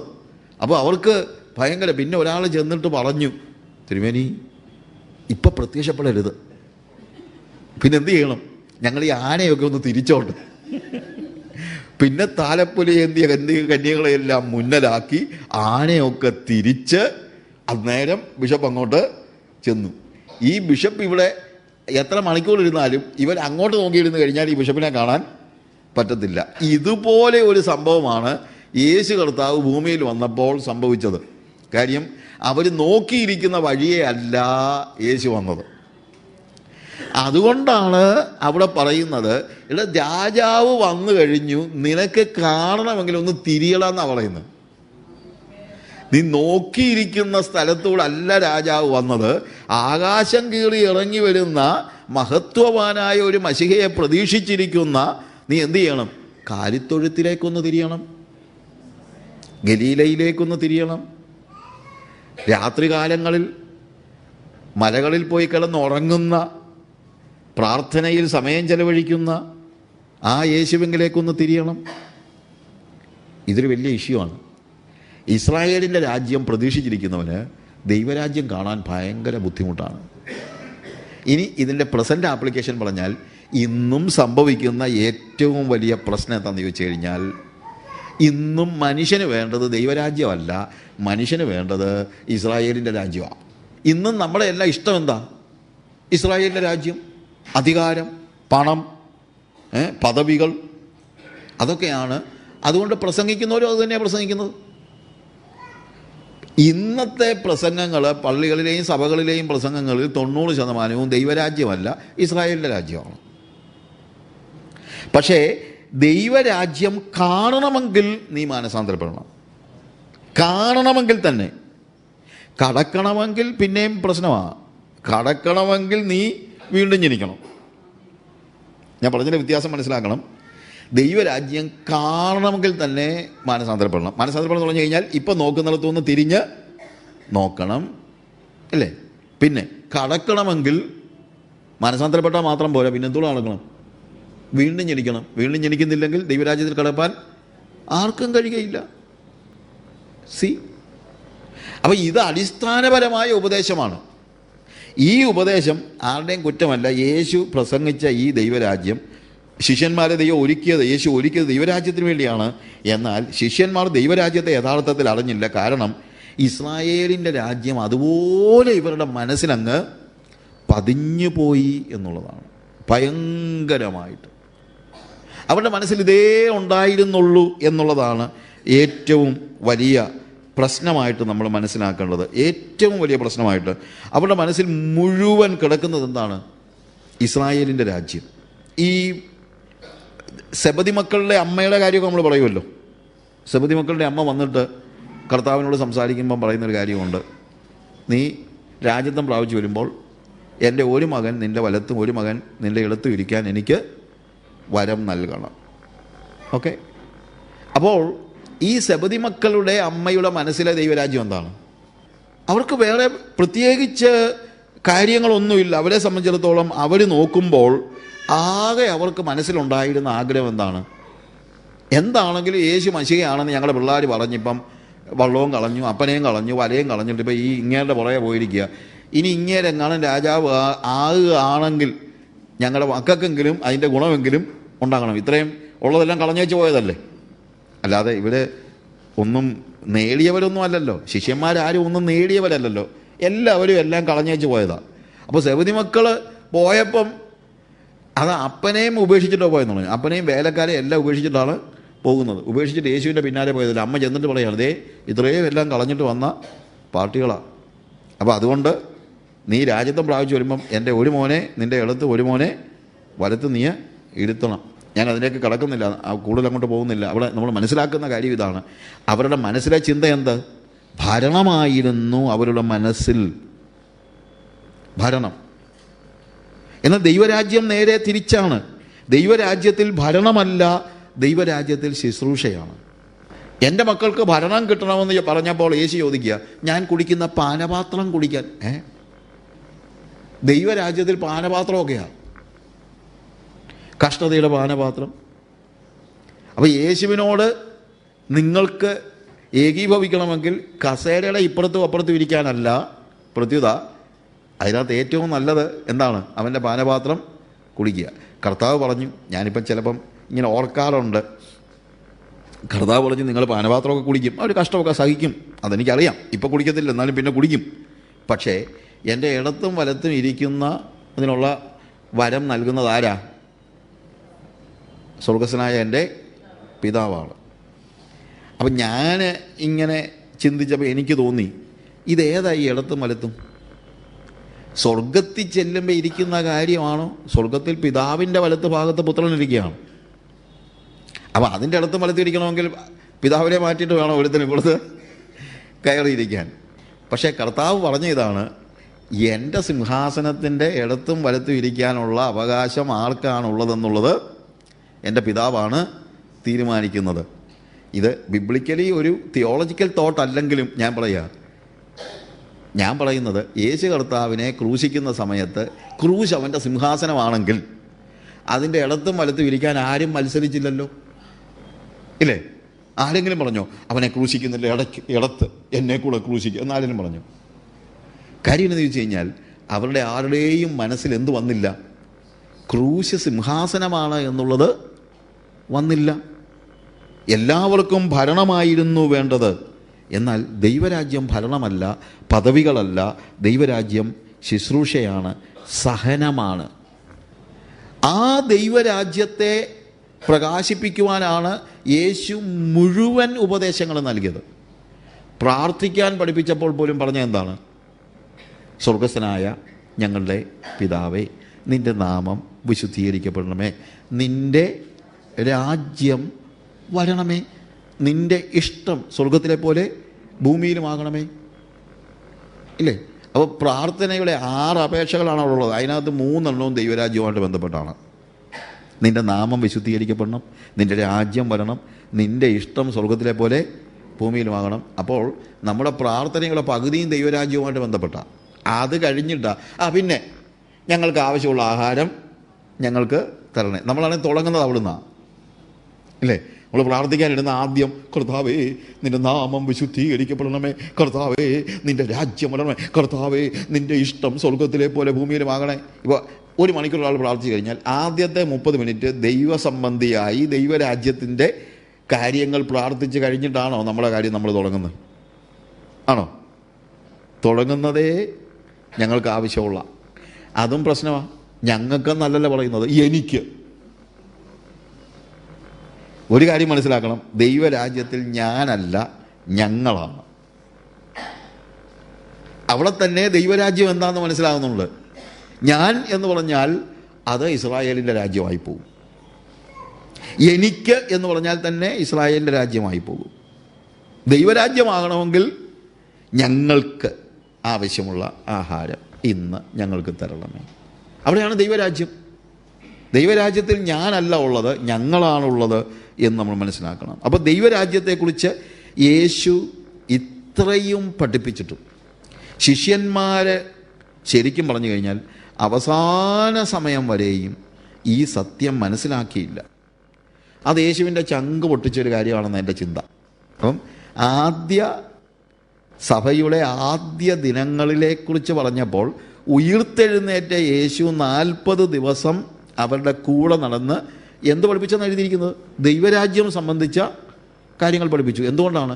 ഇവരുടെ മനസ്സിൽ ഇതുവരെ ദൈവരാജ്യം അങ്ങോട്ട് രൂഢമൂലമായിട്ടില്ല. അത് കർത്താവിനെ തീർത്തും മനസ്സിലാക്കുന്നത് എപ്പോഴാണെന്ന് ചോദിച്ചു കഴിഞ്ഞാൽ ഉയിർത്തെഴുന്നേറ്റതിന് ശേഷം. നമ്മൾ ലൂക്കോസിൻ്റെ സുവിശേഷം 24-ാം അധ്യായത്തിൽ അതിൻ്റെ 13 മുതലുള്ള വാക്യങ്ങൾ വായിക്കുമ്പോൾ, അന്ന് തന്നെ അവരിൽ 2 പേർ യെരുശലേമിൽ നിന്ന് 7 നാഴിക ദൂരമുള്ള എമ്മൗസ് എന്ന ഗ്രാമത്തിലേക്ക് പോകയിൽ ഈ സംഭവിച്ചതിനെക്കുറിച്ചൊക്കെയും തമ്മിൽ സംസാരിച്ചുകൊണ്ടിരുന്നു. ഉയിർത്തെഴുന്നേറ്റ കാര്യങ്ങൾ അല്ലെങ്കിൽ അതിനെക്കുറിച്ച് അവന് ഉയിർത്തെഴുന്നേറ്റ കാര്യമല്ല അവർ പറയുന്നത് യേശു കർത്താവ് ക്രൂശിച്ചു. പിന്നെ അന്ന് രാവിലെ സ്ത്രീകൾ ചെന്ന് യേശുവിൻ്റെ ശരീരം അവിടെ കണ്ടില്ല എന്ന് പറഞ്ഞ കാര്യങ്ങളൊക്കെ ഇവരെ ഒക്കെ പറയുന്നത്. ഇതിനെക്കുറിച്ച് സംസാരിച്ചും തർക്കിച്ചും കൊണ്ടിരിക്കുമ്പോൾ യേശു താനും അടുത്ത് ചെന്ന് അവരോട് ചേർന്ന് നടന്നു. അവനെ അറിയാതെ വണ്ണം അവരുടെ കണ്ണ് നിരോധിച്ചിരുന്നു. അവൻ അവരോട്, നിങ്ങൾ വഴി നടന്ന് തമ്മിൽ വാദിക്കുന്ന ഈ കാര്യം എന്ത് എന്ന് ചോദിച്ചു. അവർ വാടിയ മുഖത്തോടെ നിന്നു. ക്ലയോപ്പാവ് എന്ന പേരുള്ളവൻ യെരുശലേമിലെ പരദേശികളിൽ നീ മാത്രം ഈ നാളുകളിൽ ഇവിടെ സംഭവിച്ച കാര്യം അറിയാതിരിക്കുന്നു എന്ന് ഉത്തരം പറഞ്ഞു. ഏത് എന്നവൻ അവരോട് ചോദിച്ചതിന് അവർ അവനോട് പറഞ്ഞത്, ദൈവത്തിനും സകല ജനത്തിനും മുമ്പാകെ പ്രവൃത്തിയിലും വാക്കിലും ശക്തിയുള്ള പ്രവാചകനായിരുന്ന നസറനായ യേശുവിനെ കുറിച്ച് തന്നെ. അപ്പോൾ ഇവർക്ക് യേശുവിനെ അറിയാൻ വയ്യാത്ത ആൾക്കാരൊന്നുമല്ല, ഇവർ മോശക്കാരൊന്നുമല്ല. മോശക്കാരായിരുന്നെങ്കിൽ പുറകെ കർത്താവ് പോകത്തില്ലായിരുന്നു. ഇവർ ഭയങ്കര സിൻസിയർ ആയതുകൊണ്ടാണ്. ഞാൻ പലപ്പോഴും പറയാറുള്ള കാര്യമുണ്ട്, നമുക്കിപ്പോൾ ഇച്ചിരി വലിയ ജ്ഞാനം കുറവാണെങ്കിലും നമ്മൾ സിൻസിയർ ആണെങ്കിൽ ദൈവം പുറകെ വരും. ഞാൻ പറഞ്ഞതിൻ്റെ വ്യത്യാസം മനസ്സിലാക്കണം.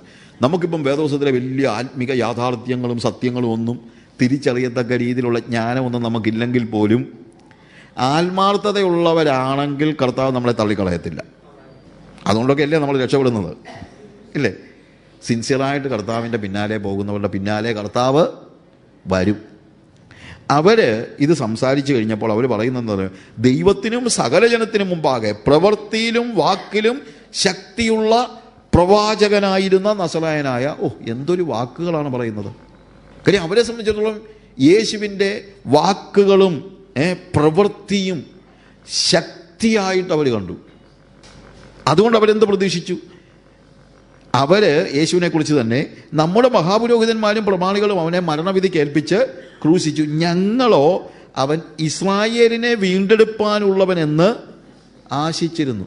അപ്പം 3.5 കൊല്ലം കൂടെ നടന്ന യുവന്മാർ പറയുന്ന കേട്ടില്ലേ, ഞങ്ങളുടെ മനസ്സിലൊരു വലിയ പ്രതീക്ഷ ഉണ്ടായിരുന്നു, ഇവൻ ഇസ്രായേലിനെ വിടുവിക്കും, ഇവൻ ഇസ്രായേലിന് രാജ്യം യഥാസ്ഥാനത്താക്കി കൊടുക്കും. അതായിരുന്നു ഞങ്ങളുടെ പ്രതീക്ഷ. അപ്പോൾ യേശുവിൻ്റെ ദൈവരാജ്യത്തെക്കുറിച്ചുള്ള ഇത്രയും ടീച്ചിങ് കേട്ട് കഴിഞ്ഞപ്പോഴും അവരുടെ കുറ്റമല്ല, കാര്യം അതുപോലെ ഈ ജൂയിഷ് ടീച്ചിങ് ഇവരെ സ്വാധീനിച്ചിരുന്നു. അവർ പ്രതീക്ഷിച്ചത് എന്താണ്? ഇവൻ തീർച്ചയായും ഇപ്പം ഈ വർത്തമാനമൊക്കെ പറഞ്ഞിരിക്കുന്നുള്ളേ ഉള്ളൂ, പക്ഷെ അവന് പ്രവൃത്തിയിലും അവൻ്റെ വാക്കിലുമൊക്കെ എന്തുണ്ട്? ശക്തിയുണ്ട്. നാളെ ഇവൻ ഒരു സിംഹമായി, യഹൂദയിൽ സിംഹമായി എഴുന്നേൽക്കും. ഇതൊക്കെയായിരുന്നു അവരുടെ പ്രതീക്ഷ. പക്ഷെ അന്നേരമാണ് യേശു കർത്താവ് ക്രൂശിക്കപ്പെടുന്നത്. ഞങ്ങളോ ഇസ്രായേലിനെ വീണ്ടെടുപ്പാനുള്ളവൻ അവൻ എന്ന് ഞങ്ങൾ ആശിച്ചിരുന്നു, അത്രയുമല്ല, ഇത് സംഭവിച്ചിരുന്നത് 3-ാം നാളാകുന്നു. ഞങ്ങളുടെ കൂട്ടത്തിൽ ചില സ്ത്രീകൾ രാവിലെ കല്ലറയ്ക്കൽ പോയി അവൻ്റെ ശരീരം കാണാതെ മടങ്ങി വന്നു. അവൻ ജീവിച്ചിരിക്കുന്നു എന്ന് പറഞ്ഞ് ദൂതന്മാരുടെ ദർശനം കണ്ടു എന്ന് പറഞ്ഞ് ഞങ്ങളെ ഭ്രമിപ്പിച്ചു. ശല തുള്ളിച്ചാടേണ്ട സന്ദേശമാണ് പറഞ്ഞത്. പക്ഷേ ഇപ്പം അത് കേട്ടപ്പോൾ ഇവർക്ക് പേടിയായിപ്പോയി. ശരിക്കും പറഞ്ഞു കഴിഞ്ഞാൽ സന്തോഷം കൊണ്ട് തുള്ളിച്ചാടേണ്ട ഒരു സന്ദേശമാണ് സ്ത്രീകൾ എന്ന് പറഞ്ഞത്. എന്ത്? അവൻ ജീവിച്ചിരിക്കുന്നു. ഞങ്ങളുടെ കൂട്ടത്തിൽ ചിലർ കല്ലറയ്ക്കൽ ചെന്ന സ്ത്രീകൾ പറഞ്ഞതുപോലെ തന്നെ കണ്ടു, അവനെ കണ്ടില്ല താനും. നോക്കുക, ഇവിടെ നമ്മൾ കാണുന്ന കാര്യം എന്ന് ചോദിച്ചു കഴിഞ്ഞാൽ, ഇവരാകപ്പാടെ, അതായത് ഞങ്ങളെ ഭ്രമിപ്പിച്ചു എന്ന് പറയുമ്പോൾ അവരുടെ മനസ്സിൽ അവരുടെ പ്രതീക്ഷ മുഴുവൻ തകർന്ന ഒരവസ്ഥയായിട്ട് ഇവർ കാണുന്നത്. അതായത് ഇവരുടെ മനസ്സിലിരുന്നത് എന്താണ്? യേശു ഇസ്രായേലിന് രാജ്യം യഥാസ്ഥാനത്താക്കി കൊടുക്കും. അത് സംഭവിക്കാതെ വന്നപ്പോൾ ഇനി എന്തിനാ യെരുശലേമിൽ നിൽക്കുന്നതെന്ന് വെച്ചുകൊണ്ട് ഇവന്മാർ പോവുകയാണ്. ഇനിയിപ്പോൾ ഇതും പറഞ്ഞുകൊണ്ടിരുന്നിട്ട് വലിയ കാര്യമൊന്നും ഇല്ല. മനസ്സ് മടുത്തുപോയി, നിരാശപ്പെട്ടു പോയി. കാര്യം അവരുടെ പ്രതീക്ഷ പോലെ കാര്യങ്ങൾ നടന്നില്ല. അത് കഴിഞ്ഞിട്ട് നമ്മൾ കാണുന്നതെന്നു ചോദിച്ചു കഴിഞ്ഞാൽ, അവർ യേശു പ്രത്യക്ഷപ്പെട്ടതിനെക്കുറിച്ച് പോലും അവരോട് പറയുമ്പോഴത്തേക്ക് അവർക്ക് ഇക്കാര്യത്തിലൊന്നും ഒരു ഇതില്ല. അവർക്ക് ശരിയായിട്ടുള്ള ഒരു മടങ്ങിവരവ്. കാര്യം എന്നാന്ന് വെച്ച് കഴിഞ്ഞാൽ അവരുടെ ഹൃദയം അതുപോലെ തന്നെ ഈ തെറ്റായ ഉപദേശം കൊണ്ട് അവരുടെ മനസ്സങ്ങ് നിറഞ്ഞുപോയി. ഞാൻ ചിലപ്പോൾ ആലോചിക്കാറുണ്ട്, ഇന്നും ഏറ്റവും ഇത് ഭയങ്കര രസമുള്ള കാര്യമല്ലേ, നിന്നെ ഉയർത്തും, നിന്നെ മാനിക്കും, നിനക്കത് തരും, നിനക്കിത് തരും, നീ വാഴും, നിന്നെ നിർമ്മിച്ചിരിക്കുന്നത് വാഴുവാൻ വേണ്ടിയാണ്, നമ്മൾ രാജാക്കന്മാരാണ് എന്നൊക്കെ കേൾക്കുന്നൊരു സുഖമല്ലേ. ഇതൊക്കെ കേട്ടിരിക്കുമ്പോൾ നമ്മളങ്ങോട്ട് ചെന്നിട്ട് കഷ്ടതയുടെ പാനപാത്രം കുടിക്കണം എന്നൊക്കെ പറയുമ്പം ഇച്ചിരി പ്രയാസമാണ്. കാര്യം മറ്റേത് കേൾക്കാൻ സുഖമുള്ളതാണല്ലോ, ഇതൊക്കെ കളഞ്ഞു വരുന്ന കാര്യം വലിയ പ്രയാസമാണ്. അപ്പോൾ അതുകൊണ്ട് പിന്നീട് നമ്മൾ കാണുമ്പോൾ യേശു പ്രത്യക്ഷപ്പെട്ടപ്പോൾ തന്നെ ഇവിടെ ഇവർ തിരിച്ചു വന്നിട്ട് ശിഷ്യന്മാരോട് ഇതൊക്കെ സംസാരിച്ചുകൊണ്ടിരിക്കുമ്പോൾ 35-ാമത്തെ വാക്യത്തിൽ വഴിയിൽ സംഭവിച്ചതും അവൻ അപ്പം നുറുക്കുകയിൽ തങ്ങൾക്ക് അറിയായി വന്നതും അവർ വിവരിച്ചു പറഞ്ഞു. ഇങ്ങനെ സംസാരിച്ചുകൊണ്ടിരിക്കുമ്പോൾ അവൻ അവരുടെ നടുവിൽ നിന്ന് നിങ്ങൾക്ക് സമാധാനമെന്ന് പറഞ്ഞു. അവർ ഞെട്ടി ഭയപ്പെട്ട് ഒരു ഭൂതത്തെ കാണുന്നുവെന്ന് അവർക്ക് തോന്നി. ശരാ, യേശു കർത്താവ് ഉയർത്തെഴുന്നേറ്റ് ഇവരെ ഒന്ന് കണ്ട് ഇവരെ ഗ്രീറ്റ് ചെയ്തപ്പോൾ ഇവർ പറയുന്നത് നീ ഭൂതം വല്ലതും ആണോ? വെളിപ്പാടില്ലെങ്കിൽ ഉയിർത്തെഴുന്നേറ്റ യേശുവിനെ കണ്ടാലും ഭൂതമാണെന്നേ തോന്നത്തുള്ളൂ. അതാ വലിയ പ്രശ്നം. പലപ്പോഴും നമ്മുടെ ഒരു വലിയ പ്രശ്നം ഇതാണ്. ശരിയായിട്ടുള്ള വെളിപ്പാട് നമുക്കില്ലെങ്കിൽ, തിരുവെഴുത്തുകളെക്കുറിച്ചുള്ള തിരിച്ചറിവില്ലെങ്കിൽ, ഉയിർത്തെഴുന്നേറ്റ യേശുവിനെക്കുറിച്ച്. അതുകൊണ്ടാണ് കർത്താവ് പറയുന്നത് അവരോട്. നേരത്തെ നമ്മൾ വായിക്കുമ്പോൾ നമ്മൾ കാണുന്നതാണ്, ബുദ്ധിയില്ലാത്ത മന്ദബുദ്ധികളെ, നിങ്ങൾ എന്തുകൊണ്ടാണ്, നിങ്ങൾ എന്തായി ഉദ്ദേശിക്കുന്നത്? അയ്യോ ബുദ്ധിഹീനരെ, പ്രവാചകന്മാർ പറഞ്ഞിരിക്കുന്നത് എല്ലാം വിശ്വസിക്കാത്ത മന്ദബുദ്ധികളെ, ക്രിസ്തു ഇങ്ങനെ കഷ്ടം അനുഭവിച്ചിട്ട് നല്ല മഹത്വത്തിൽ കിടക്കേണ്ടതല്ലയോ? ക്രിസ്തുവിൻ്റെ മഹത്വം എന്ന് പറയുന്നത് ഭൗമികമായ മഹത്വം അല്ല എന്ന് കർത്താവ് പറയാണ്.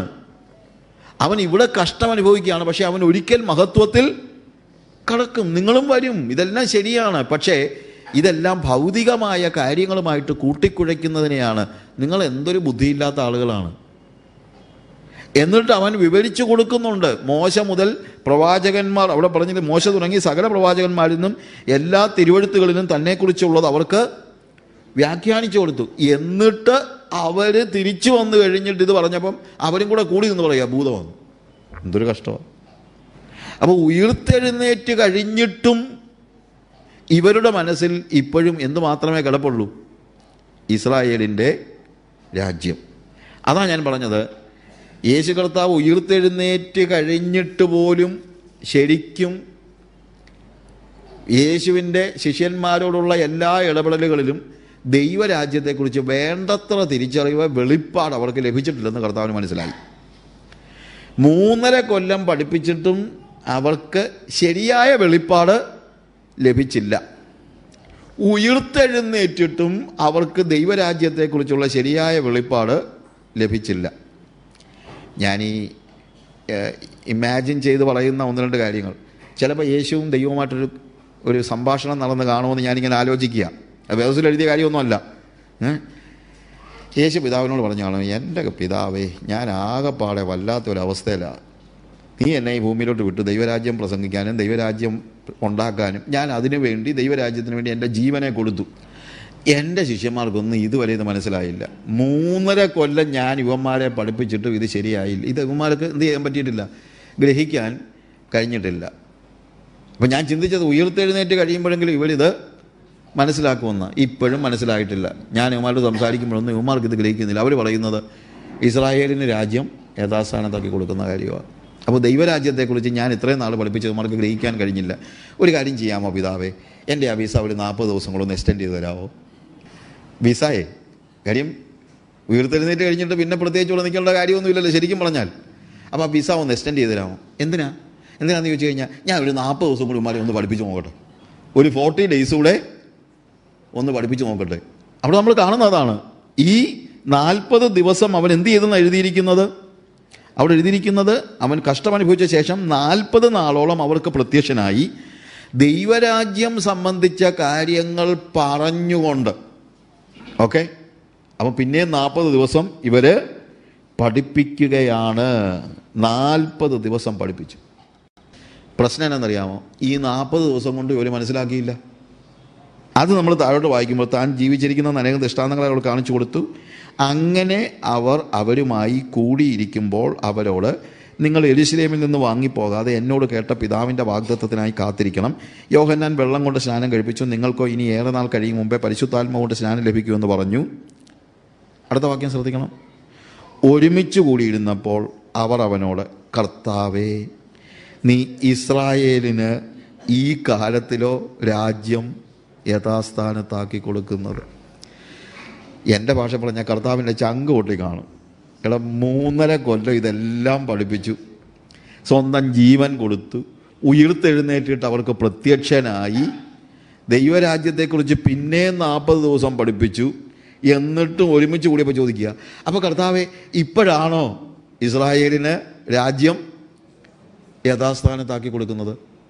ഇത്രയും കഴിഞ്ഞിട്ടും ഇവരുടെ മനസ്സിൽ ദൈവരാജ്യം കയറിയില്ല. കാര്യം അത്രയ്ക്ക് കട്ടിയായിട്ട്. നമ്മൾ ഈ ചിലപ്പോൾ ഈ ഇപ്പോഴല്ലേ നോൺ സ്റ്റിക്കൊക്കെ വന്നത്. പണ്ടെന്ന് പറഞ്ഞു കഴിഞ്ഞാൽ നോൺ സ്റ്റിക്ക് ഒന്നും അല്ലല്ലോ, ഈ പാത്രത്തിൻ്റെ വല്ലതും അടിക്കുമല്ലോ കരി പിടിച്ചു കഴിഞ്ഞാൽ തേച്ച് എത്ര കഴുകിയാലും പിന്നെയും എന്ന് പറഞ്ഞതുപോലെ ഈ പഠിച്ച് വെച്ചിരിക്കുന്ന ചില, അത് ഇപ്പോഴും അങ്ങനെയാണ്.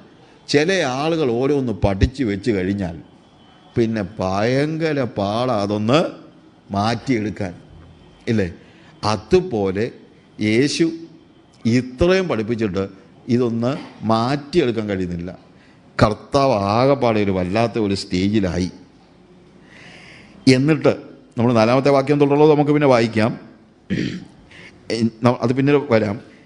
ഒരുമിച്ച് കൂടിയിരുന്നപ്പോൾ അവൻ അവരോട്, കർത്താവേ, നീ ഇസ്രായേലിന് ഈ കാലത്തുള്ള രാജ്യം യഥാസ്ഥാനത്താക്കി കൊടുക്കുന്നെന്ന് ചോദിച്ചു.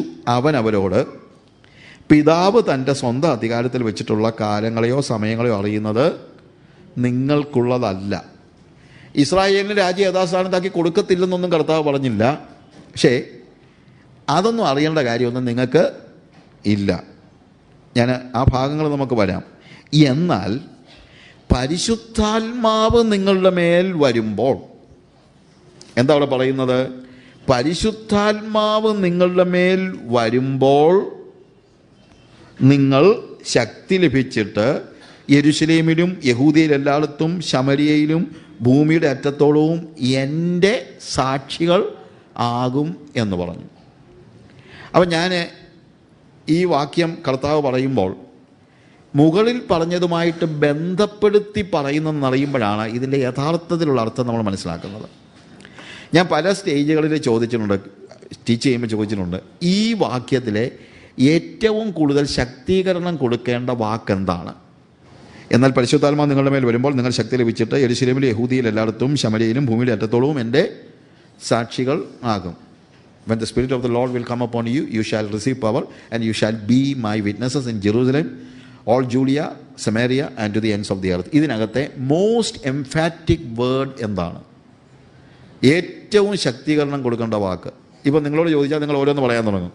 ഹോളി സ്പിരിറ്റ് എന്ന് പറയും, ശക്തി എന്ന് പറയും, ഭൂമിയുടെ അറ്റത്തോളം എന്ന് പറയും, സാക്ഷിയാകുമെന്ന് പറയും. എന്നാൽ നിങ്ങളൊന്നും പറയാൻ ചാൻസ് ഇല്ലാത്തൊരു വാക്കാണ് ഇതിനകത്തെ ഏറ്റവും ശക്തീകരണം കൊടുക്കേണ്ട വാക്ക്. എന്താണെന്നറിയാമോ? മൈ, എൻ്റെ സാക്ഷികളാകും. എന്താണെന്നറിയാമോ കർത്താവ് പറയുന്നത്? ഞാൻ നിങ്ങളെ ഇത്രയും കാലം ദൈവരാജ്യത്തെക്കുറിച്ച് പഠിപ്പിച്ചു, എന്നിട്ട് ഇപ്പോഴും നിങ്ങളുടെ മനസ്സിൽ എന്താണ്? യെരുശലേമിൻ്റെ അല്ലെങ്കിൽ ഇസ്രായേലിൻ്റെ രാജ്യമാണ്. ഉയർത്തെഴുന്നേറ്റ ശേഷം 40 ദിവസം ഞാൻ നിങ്ങളെ പഠിപ്പിച്ചു. കുറച്ച് മുമ്പേ പരിശുദ്ധാത്മാവിനെക്കുറിച്ച് ഞാൻ നിങ്ങളോട് പറഞ്ഞു. നിങ്ങളുടെ മനസ്സിലൊന്നും ഇത് കയറിയിട്ടില്ല. നിങ്ങളുടെ മനസ്സിൽ എന്തേ ഉള്ളൂ? ഇസ്രായേലിൻ്റെ രാജ്യം. കർത്താവ് പറയും, എനിക്കറിയാം ഇതിൻ്റെ കാര്യം എന്നറിയാമോ? ഇതിൻ്റെ കാര്യം എന്നറിയാമോ? Because the spirit of the Lord has not come upon you. നിങ്ങളുടെ മേൽ ദൈവത്തിൻ്റെ പരിശുദ്ധാത്മാവ് വന്ന് ആവസിച്ചിട്ടില്ല. എന്നാൽ പരിശുദ്ധാത്മാവ് വരുമ്പോൾ ബാക്കിയുള്ള വാക്കുകളൊക്കെ മാറിയിട്ട് നിങ്ങൾ എൻ്റെ സാക്ഷികളാകും. അവിടെയാണ് ഇതിൻ്റെ എംഫസിസ്. അതുവരെ നിങ്ങൾ കസേരയുടെ കാര്യവും പദവിയുടെ കാര്യവും ഭരണത്തിൻ്റെ കാര്യവും പൈസയുടെ കാര്യവും ആരോഗ്യത്തിൻ്റെ കാര്യവും നമ്മുടെ ഭാഷ പറഞ്ഞാൽ കാറിൻ്റെ കാര്യവും വീടിൻ്റെ കാര്യവും ജോലിയുടെ കാര്യവും ഒക്കെ പറഞ്ഞുകൊണ്ടിരിക്കും. പക്ഷേ when you are controlled by the Holy Spirit, your emphasis will change. നിങ്ങളുടെ ശക്തീകരണം മാറുകയാണ്. പിന്നെ നിങ്ങളുടെ മനസ്സിൽ ഒരു കാര്യമേ ഉള്ളൂ, എങ്ങനെ എനിക്ക് യേശുവിൻ്റെ സാക്ഷിയാകാം. പിന്നെ നിങ്ങൾ എന്നെ മാത്രമേ ചിന്തിക്കത്തുള്ളൂ. You shall be my witness. അപ്പോൾ പരിശുദ്ധാത്മാവ് ചെയ്യുന്ന ഏറ്റവും വലിയ പ്രവൃത്തി എന്താണെന്ന് ചോദിച്ചു കഴിഞ്ഞാൽ നമ്മുടെ ജീവിതത്തിൻ്റെ എംഫസിസ് മാറുകയാണ്, ഫോക്കസ് മാറുകയാണ്. അതുവരെ നമ്മൾ ചിന്തിച്ചിരുന്ന സകല ഭൗതിക കാര്യങ്ങളിൽ നിന്നും വിമോചനം പ്രാപിച്ചവരായി പിന്നെ എൻ്റെ മനസ്സിൽ യേശു മാത്രമേ ഉണ്ടായിരിക്കത്തുള്ളൂ. You shall be my witnesses. എൻ്റെ സാക്ഷികളാകും. പിന്നെ നിങ്ങൾ എന്നെക്കുറിച്ച് മാത്രമേ ചിന്തിക്കത്തുള്ളൂ. You understand the difference? അപ്പോൾ ആദിമസഭയുടെ പ്രവർത്തനത്തിൻ്റെ തുടക്കത്തിൽ ദൈവം അവർക്ക് നൽകിയ പരിശുദ്ധാത്മാവ്, അവർക്ക് ഓഫർ ചെയ്യുന്ന പരിശുദ്ധാത്മാവ്, അതിനെക്കുറിച്ച് നമ്മൾ വീണ്ടും പഠിക്കാം. ആ പരിശുദ്ധാത്മാവിൻ്റെ പ്രഥമമായ ജോലി എന്താണെന്ന് ചോദിച്ചാൽ, ഭൗതിക മോഹങ്ങളിൽ നിന്ന് യേശുവിൻ്റെ സാക്ഷികളാകുന്നത്. സാക്ഷി പറയുമെന്നല്ല പറഞ്ഞിരിക്കുന്നത്, നമ്മൾ സാക്ഷി പറയുമെന്നല്ല ഇവിടെ പറഞ്ഞിരിക്കുന്നത്. പറയും, അത് വേറെ കാര്യം. പക്ഷെ നിങ്ങളെൻ്റെ സാക്ഷികൾ ആകും. You will think only about me. When the Holy Spirit will come upon you, you shall be my witnesses. You will think only about me. Then you have only one thing: how can I be a witness of Jesus? How can I go to all the world and tell about Jesus? Because I am infilled with Jesus. ഞാൻ യേശുവിനാൽ നിറഞ്ഞിരിക്കുകയാണ്. എൻ്റെ മനസ്സിൽ വേറെ ഒന്നുമില്ല, യേശു മാത്രം. അപ്പോൾ ആദിമസഭയുടെ ആദ്യത്തെ നമ്മൾ മനസ്സിലാക്കേണ്ട, ചരിത്രത്തിൽ മനസ്സിലാക്കേണ്ടത്, ആദിമസഭയുടെ എംഫസിസ് എന്ന് പറയുന്നത് യേശുവായിരുന്നു. അതാ പാരമ്പര്യം. നമ്മൾ പിന്നെ വരുമ്പോഴാണ് കാണുന്നത്. പക്ഷേ ഇവിടെ പറയുന്നു, ഈ പ്രവൃത്തി ആരുടെ പ്രവൃത്തിയാണ്? It is the work of the holy Spirit. ഈ പരിശുദ്ധാത്മാവിനെ മാറ്റി നിർത്തിയാൽ നാച്ചുറലി സംഭവിക്കുന്നത് നമ്മുടെ മോഹങ്ങൾ മുഴുവൻ ഭൗമികമായി പോകും. If you are not controlled by the holy Spirit, പരിശുദ്ധാത്മ നിയന്ത്രിത ജീവിതമല്ലെങ്കിൽ നാച്ചുറലി നമുക്ക് കാറും വീടും പണവും പദവികളും കസേരയും സെക്രട്ടറിയും പ്രസിഡൻറ്റും ഒക്കെ ആകും വലുത്. അതുകൊണ്ട് കർത്താവ് പറയുകയാണ്, എൻ്റെ സഭയുടെ തുടക്കമാണിത്. നിങ്ങൾക്ക് ദൈവരാജ്യത്തിൻ്റെ ജീവിതം ജീവിക്കണമെങ്കിൽ you need the holy Spirit. അപ്പോൾ ദൈവസഭയുടെ പാരമ്പര്യം എന്ന് പറയുന്നത് ആത്മനിയന്ത്രിത ജീവിതമാണ്. അതിന് വി നീഡ് ഹോളി സ്പിരിറ്റ്. പരിശുദ്ധാത്മാവിനെ ഒഴിവാക്കിക്കൊണ്ട് ദൈവസഭ പണിയാൻ കഴിയില്ല. ഇത് റിലിജ്യൻ അല്ല.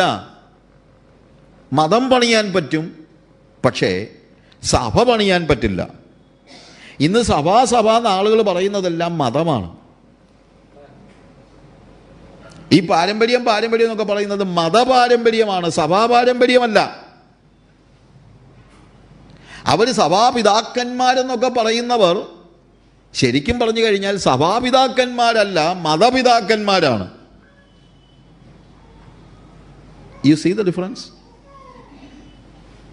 സഭ എന്താണെന്ന് അറിയണമെങ്കിൽ അതിൻ്റെ തുടക്കത്തിലേക്ക് നമ്മൾ വരികയാണ്. The first church. ശിഷ്യന്മാരാണ് അതിൻ്റെ അടിസ്ഥാന, അപ്പോസ്തോലന്മാർ എന്ന അടിസ്ഥാനത്തിന്മേൽ, അല്ലേ? ഫൗണ്ടേഷൻ, മൂലക്കല്ല് യേശുവാണ്. പക്ഷേ അടിസ്ഥാന കല്ലുകൾ അപ്പോസ്തോലന്മാരാണ്. ഈ അപ്പോസ്തോലന്മാരിലാണ് ഇത് തുടങ്ങുന്നത്, അല്ലാതെ ഒരാളിലുമല്ല, ഏതെങ്കിലും ഒരു അപ്പോസ്തോലനല്ല. അപ്പോസ്തോലന്മാർ. പാരമ്പര്യ സഭകളിലൊക്കെ പ്രശ്നം ഇതാണ്, അവർ ഏതെങ്കിലും ഒരു വ്യക്തിയിലാണ് എല്ലാ കാര്യങ്ങളും പറയുന്നത്. No, the apostles. പക്ഷേ ആ അപ്പോസ്തോലന്മാർക്ക് തന്നെ രൂപാന്തരം വരുത്തിയത് പരിശുദ്ധാത്മാവാണ്. അതുകൊണ്ടാണ് കർത്താവ് പറയുന്നത്, അങ്ങനെ ഒരുപാട് കൂടിയിരിക്കുമ്പോൾ നിങ്ങൾ യെരൂശലേമിൽ നിന്ന് വാങ്ങിപ്പോകാതെ എന്നോട് കേട്ട പിതാവിൻ്റെ വാഗ്ദത്തത്തിനായി കാത്തിരിക്കണം. 4-ാമത്തെ വാക്യം. യോഹന്നാൻ വെള്ളം കൊണ്ട് സ്നാനം കഴിപ്പിച്ചു, നിങ്ങൾക്കോ ഇനി ഏറെ നാൾ കഴിയും മുമ്പേ പരിശുദ്ധാത്മാവ് കൊണ്ട് സ്നാനം ലഭിക്കും എന്ന് കൽപ്പിച്ചു. പരിശുദ്ധാത്മാവ് കൊണ്ടും അഗ്നി കൊണ്ടും സ്നാനം കിട്ടുമെന്നല്ല, അത് യോഹന്നാൻ പറഞ്ഞതാ. അവൻ നിങ്ങളെ പരിശുദ്ധാത്മാവിലും അഗ്നിയിലും സ്നാനം കഴിപ്പിക്കുമെന്ന്. ഇത് അഗ്നിസ്നാനമല്ല, ഇത് it is the baptism of the holy Spirit. It is not baptism in fire. Baptism in fire എന്ന് യോഹന്നാൻ പറയുന്നത് പരിശുദ്ധാത്മാവിന് നീ വിധേയപ്പെടുന്നില്ലെങ്കിൽ വെട്ടി നിന്നെ തീയിലിടുമെന്ന് പറയുന്നതാണ് അഗ്നിസ്നാനം എന്ന് അവിടെ പറയുന്നത്. ഒന്നുകിൽ പരിശുദ്ധാത്മാവ് കൊണ്ട് സ്നാനം കഴിപ്പിക്കും, അല്ലെങ്കിൽ അഗ്നി കൊണ്ട് സ്നാനം കഴിപ്പിക്കും. ശിഷ്യന്മാരോട് കർത്താവ് പറയുമ്പോൾ കർത്താവ് പറയുന്നില്ല, യോഹന്നാൻ നിങ്ങളോട് പറഞ്ഞല്ലോ വെള്ളം കൊണ്ട് സ്നാനം കഴിപ്പിച്ച് നിങ്ങൾക്കോ ഇനി ഏറെ നാൾ കഴിയും മുമ്പേ പരിശുദ്ധാത്മാവ് കൊണ്ടും അഗ്നി കൊണ്ട് സ്നാനം കിട്ടുമെന്നാണ് പറയുന്നത്. അല്ല, അവിടെ എഴുതിയിരിക്കുന്നത് തന്നെ, John indeed baptised with water but he shall be baptized in the Holy Spirit not many days hence. ആ പരിശുദ്ധാത്മാവിലുള്ള സ്നാനം അത് പ്രാപിക്കുന്നതിന് മുമ്പ് അവരൊരുമിച്ച് കൂടിയപ്പോൾ അത് പ്രാപിച്ചില്ല. അത് പ്രോമിസായിരിക്കുമ്പോഴാണ് ഇവർ വീണ്ടും ഇസ്രായേലിൻ്റെ രാജ്യത്തെക്കുറിച്ച് പറയുന്നത്. എന്നാൽ ചരിത്രം പഠിച്ചു നോക്കിയാൽ നമുക്ക് മനസ്സിലാകും, അവർ പരിശുദ്ധാത്മ സ്നാനം പ്രാപിച്ചതിന് ശേഷം ഒരിക്കൽ പോലും ഇസ്രായേലിൻ്റെ രാജ്യത്തെക്കുറിച്ചോ ഭൗമിക കാര്യങ്ങളെക്കുറിച്ചോ ലോകത്തിൻ്റെ ഭരണത്തെക്കുറിച്ചോ ഒരൊറ്റ അക്ഷരം പോലും മിണ്ടുന്നില്ല. അപ്പം ഇന്നും ഇവിടെ രാജാക്കന്മാരാകുന്ന കാര്യമാണ് ഒരാൾ പഠിപ്പിക്കുന്നതെങ്കിൽ ഇന്നും അവർ പരിശുദ്ധാത്മ നിയന്ത്രിതരായിട്ടില്ല എന്നാണ് അതിൻ്റെ അർത്ഥം. പരിശുദ്ധാത്മ നിയന്ത്രിതനായ ഒരു വ്യക്തിയെ സംബന്ധിച്ചിടത്തോളം അവൻ്റെ എംഫസിസ് എന്ന് പറയുന്നത് ദൈവരാജ്യമാണ്, ഇസ്രായേലിൻ്റെ രാജ്യമല്ല. I hope you get my point. ഞാൻ പറഞ്ഞ മനസ്സിലാക്കണം. അതാണ് സഭയുടെ പാരമ്പര്യം. സഭയുടെ പാരമ്പര്യം സിംഹാസനങ്ങളുടെ പേരിൽ വഴക്കുണ്ടാക്കുന്നതല്ല സഭയുടെ പാരമ്പര്യം. എന്തുകൊണ്ടാണ് സിംഹാസനങ്ങളുടെ പേരിൽ വഴക്കുണ്ടാകുന്നത്? Because they are not filled with the holy Spirit. വേറെ കാര്യമൊന്നുമില്ല. ഇനി പാരമ്പര്യ സഭയിലല്ല, വേറുപെട്ട സഭയിലും സിംഹാസനത്തിൻ്റെ പേരിൽ ഒരുത്തൻ വഴക്കുണ്ടാക്കിയാൽ അതിൻ്റെ അർത്ഥം അവൻ പരിശുദ്ധാത്മ നിയന്ത്രിതനല്ല എന്നാണ്. അത് പാരമ്പര്യ സഭയിലാണെങ്കിലും വേറുപെട്ട സഭയിലാണെങ്കിലും സിംഹാസനത്തിന് വേണ്ടി വഴക്കുണ്ടാക്കുന്നവൻ ആത്മനിയന്ത്രിതനല്ല. ആത്മസ്നാനം പ്രാപിച്ചവൻ, ആത്മനിയന്ത്രിത ജീവിതം ജീവിക്കുന്നവൻ ഇസ്രായേലിൻ്റെ രാഷ്ട്രം പണിയാനല്ല നോക്കുന്നത്, ദൈവരാജ്യം പണിയാനാണ്. ഇന്ന് രാത്രിയിൽ ഇവിടെ ഇരിക്കുമ്പോൾ നമ്മളൊന്ന് ആലോചിക്കണം, നമ്മൾ എന്താണ് പണിയുന്നത്? ആദ്യത്തെ സഭയുടെ ആദ്യത്തെ നാളുകളിൽ തന്നെ കർത്താവ് അവരോട് പറഞ്ഞു, നിങ്ങൾക്ക് ഏറെ കഴിയും മുമ്പ് പരിശുദ്ധാത്മാവിനാൽ സ്നാനം ലഭിക്കും. ഏറെ നാൾ കഴിയുമ്പോൾ പരിശുദ്ധാത്മാവ് കൊണ്ട് സ്നാനം ലഭിക്കും. ആ പരിശുദ്ധാത്മാവ് നിങ്ങളുടെ മേൽ വരുമ്പോൾ നിങ്ങളുടെ എംഫസിസ് മാറും. ലഭിക്കുമെന്നുള്ള വാഗ്ദത്തം കേട്ട് കഴിഞ്ഞപ്പോഴൊന്നും മാറിയില്ല. അത് കഴിഞ്ഞപ്പോഴാണ് അവർ ചോദിക്കുന്നത്, ഈ കാലയളവിലാണോ നീ ഇസ്രായേലിന് രാജ്യം യഥാസ്ഥാനത്താക്കി കൊടുക്കുന്നത്? കർത്താവ് പറഞ്ഞു, ഞാൻ പറഞ്ഞതായി പ്രശ്നം, നിനക്കത് കിട്ടിയില്ല ഇതുവരെ. അത് കിട്ടിക്കഴിയുമ്പോൾ, പരിശുദ്ധാത്മ സ്നാനം പ്രാപിച്ച് കഴിയുമ്പോൾ പിന്നെ നിൻ്റെ എംഫസിസ് മാറും. നിനക്ക് ആകെപ്പാടെ ഒരു ചിന്തയേ ഉള്ളൂ, എനിക്കെങ്ങനെ യേശുവിനെ പ്രകാശിപ്പിക്കുവാൻ കഴിയും? നിൻ്റെ ഹൃദയം മുഴുവൻ യേശുവായിരിക്കും. പരിശുദ്ധാത്മാവിൻ്റെ ജോലി അതാ. അവൻ വന്ന് എന്നെക്കുറിച്ച് സാക്ഷ്യം പറയുമെന്നാണ് കർത്താവ് പറഞ്ഞത്, Holy Spirit. So if you are filled with the holy spirit will speak to you only about Jesus. ആത്മാവാണ് എന്നെ നയിക്കുന്നതെങ്കിൽ, എൻ്റെ ഹൃദയത്തിൽ ആത്മാവ് സംസാരിക്കുന്നുവെങ്കിൽ, ആത്മാവ് എപ്പോഴും സംസാരിക്കുന്നത് യേശുവിനെ കുറിച്ചായിരിക്കും. ആത്മാവ് കസേരയെക്കുറിച്ചും, ആത്മാവ് ചിലപ്പോൾ ആളുകൾ പറയും, ബ്രദറെ വാഗ്ദത്തമുണ്ട് എന്നെ ഈ കസേരയിൽ ഇരുത്തുമെന്ന്, എന്നോട് ദൂതുണ്ടായിരുന്നു എന്നെ ഞാൻ സെക്രട്ടറി ആകുമെന്ന്. ആരുടെ ദൂതാണെന്ന് എനിക്കറിയത്തില്ല. ആത്മാവ് വന്നിട്ട് കസേര കിട്ടുമെന്നല്ല പറയുന്നത്. ആത്മാവ് എന്ന് പറയുന്നത് യേശുവിനെ കുറിച്ചാണ്. പരിശുദ്ധാത്മാവുമായിട്ട് യഥാർത്ഥത്തിലുള്ള കമ്മ്യൂണിക്കേഷൻ ഉണ്ടെങ്കിൽ U shall be my witnesses. ഇസ്രായേലിന് രാജ്യം സ്ഥാപിക്കുന്ന കാര്യത്തെക്കുറിച്ച് ചോദിക്കുമ്പോൾ അവിടെ പറയുന്നത്, അത് നീ അറിയേണ്ട കാര്യമില്ല, that is none of your business. അങ്ങനെ ഉണ്ട് പ്രിയമുള്ളവരെ. നമ്മൾ തിരക്കേണ്ടാത്ത ഒത്തിരി കാര്യങ്ങളുണ്ട്, അതിൻ്റെ ഒന്നും പുറകെ ഒന്നും നടക്കേണ്ട കാര്യമില്ല. ഇതിനെക്കുറിച്ചുള്ള കാര്യം എന്നാന്ന് ചോദിച്ചു കഴിഞ്ഞാൽ, ചില കാര്യങ്ങളൊക്കെ കർത്താവ് മറച്ചു വച്ചിരിക്കുന്ന കാര്യങ്ങൾ നമ്മളെന്തിനെ കണ്ടുപിടിക്കാൻ പോകുന്നത്? യേശു കർത്താവ് എന്ന് വരും എന്ന് ചോദിച്ച് നമ്മൾ അതിനൊരു ഡേറ്റ് കണ്ടുപിടിക്കേണ്ട വല്ല കാര്യമുണ്ടോ? ഉണ്ടായിരുന്നെങ്കിൽ കർത്താവ് പറയത്തില്ലേ? നമ്മൾ അറിയേണ്ട സകല കാര്യങ്ങളും ഈ തിരുവചനത്തിൽ കർത്താവ് വെളിപ്പെടുത്തിയിട്ടുണ്ട്. നമുക്കറിയേണ്ടാത്ത കാര്യങ്ങളാണെങ്കിൽ കർത്താവ് അത് വെളിപ്പെടുത്തിയിട്ടില്ല. ഇനി എൻ്റെ വ്യാഖ്യാനം കൊണ്ട് ഞാനത് കണ്ടുപിടിച്ച് കഴിഞ്ഞാൽ ഞാൻ വലിയ കേമനാണെന്ന് ചിന്തിച്ചിട്ട് കാര്യമൊന്നുമില്ല. ഏർലി 80s ഞാൻ ഈ കോളേജ് സ്റ്റുഡൻസിനിടയ്ക്കൊക്കെ വർക്ക് ചെയ്തുകൊണ്ടിരുന്നപ്പോഴത്തേക്ക് അന്ന് എനിക്ക് ഇതുപോലുള്ള കുറച്ച് സ്റ്റഡീസൊക്കെ എൻ്റെ തലയ്ക്ക് പിടിച്ചായിരുന്നു. അബദ്ധം എല്ലാവർക്കും പറ്റുമല്ലോ, എനിക്ക് പറ്റിയൊരു അബദ്ധമാണ്. ഞാൻ ഈ ജോൺ വാൽവോദിൻ്റെ പുസ്തകങ്ങളും ജെറി ഫോൾസിൻ്റെ പുസ്തകങ്ങളും ക്ലാരൻസ് ലാർക്കിൻ്റെ ഏജസ് ഓഫ് ഡിസ്പെൻസേഷനും അതുപോലുള്ള എല്ലാ പുസ്തകങ്ങളും ഇരുന്ന് കുത്തിപ്പിടിച്ചിരുന്ന് കാണാതെ പഠിച്ച്, അപ്പം അർമഗദോൻ യുദ്ധത്തെക്കുറിച്ചൊക്കെ ഇങ്ങനെ പഠിക്കുകയാണ്. ഞാനൊരു ഉദാഹരണം പറയുന്നത്, എങ്ങനെ ഈ മിഡിൽ ഈസ്റ്റിൽ പവർ കോൺസെൻട്രേറ്റ് ചെയ്യും. അപ്പോൾ മിഡിൽ ഈസ്റ്റിലെ സൈന്യമല്ലല്ലോ, അതിനേക്കാൾ കൂടുതൽ പണത്തിൻ്റെ ഇൻഫ്ലുവൻസ്. അപ്പം 2025 ഓയിലിൻ്റെ പ്രൈസ് എത്ര ആയിരിക്കും എന്നൊക്കെ ഞാൻ കണക്കൂട്ടി നോക്കിയിട്ടുണ്ട്. അലാസ്കയിൽ എത്ര ഓയിൽ റിസർവ് ഉണ്ട്, അമേരിക്ക അതിങ്ങനെ പാത്ത് വെച്ചിരിക്കുകയാണ്. അതവർ എടുത്തു കഴിഞ്ഞാൽ എങ്ങനെ ഓയിലിൻ്റെ പ്രൈസ് കുറയും, ഇതൊക്കെ ഞാൻ കണക്കൂട്ടി നോക്കിയിട്ടുണ്ട്. പിന്നെ അർമഗദ്ദോൻ യുദ്ധം ഉണ്ടാകുമ്പോൾ അവിടെ കുതിരപ്പട്ടാളം വരുന്നുണ്ട്. അന്ന് നമ്മൾ ചിന്തിച്ചത് ഇത് വരുന്നത് ഒന്നുകിൽ റഷ്യ എന്നായിരിക്കും. അന്ന് ഈ ഇത് കമ്മ്യൂണിസ്റ്റ് ഭരണമൊക്കെ വലിയ കാര്യമായിട്ടോ പ്രശ്നമായിട്ടൊക്കെ ഇരിക്കുന്ന സമയമല്ലേ, അല്ലെ ചൈന എന്നായിരിക്കും. അപ്പം മോസ്കോയിൽ നിന്ന് വരുന്നതാണോ ബീജിങ്ങിൽ നിന്ന് വരുന്നതാണോ കൂടുതൽ എളുപ്പമെന്ന് ഞാൻ മാപ്പ് വരച്ച് നോക്കിയിട്ടുണ്ട്. എന്ത് കാര്യമാണ്? ഇതിനാണോ കർത്താവ് എന്നെ ഭൂമിയിലാക്കിയിരിക്കുന്നത്? ഞാൻ പറഞ്ഞതിൻ്റെ വ്യത്യാസം മനസ്സിലാക്കണം. നമ്മളെ സംബന്ധിച്ചിടത്തോളം നമ്മുടെ കർത്താവ് വരുന്നു. ആ കാലങ്ങളെയും ദിവസങ്ങളെയും നോക്കുക എന്നുള്ളത് നമുക്ക് ഉള്ള കാര്യം അല്ല. യേശു കർത്താവിൻ്റെ സ്വർഗാരോഹണത്തിൻ്റെ കാര്യം പറയുമ്പോൾ ഇത് പറഞ്ഞ ശേഷം 9-ാമത്തെ വാക്യത്തിൽ അവർ കാണുക അവൻ ആരോഹണം ചെയ്തു, ഒരു മേഘം അവനെ മൂടിയിട്ട് അവൻ അവരുടെ കാഴ്ചയ്ക്ക് മറഞ്ഞു. അവൻ പോകുന്ന നേരം അവർ ആകാശത്തിലേക്ക് ഉറ്റുനോക്കുമ്പോൾ വെള്ളവസ്ത്രം ധരിച്ച 2 പുരുഷന്മാർ അവരുടെ അടുക്കൽ വന്നു. ഗലീല പുരുഷന്മാരെ, നിങ്ങൾ ആകാശത്തേക്ക് നോക്കി നിൽക്കുന്നത് എന്ത്? നിങ്ങളെ വിട്ട് സ്വർഗാരോഹണം ചെയ്ത ഈ യേശുവിനെ സ്വർഗത്തിലേക്ക് പോകുന്നവനായി നിങ്ങൾ കണ്ടതുപോലെ തന്നെ അവൻ വീണ്ടും വരും. അത്രയും മാത്രമേ പറഞ്ഞിട്ടുള്ളൂ. അവൻ വരും.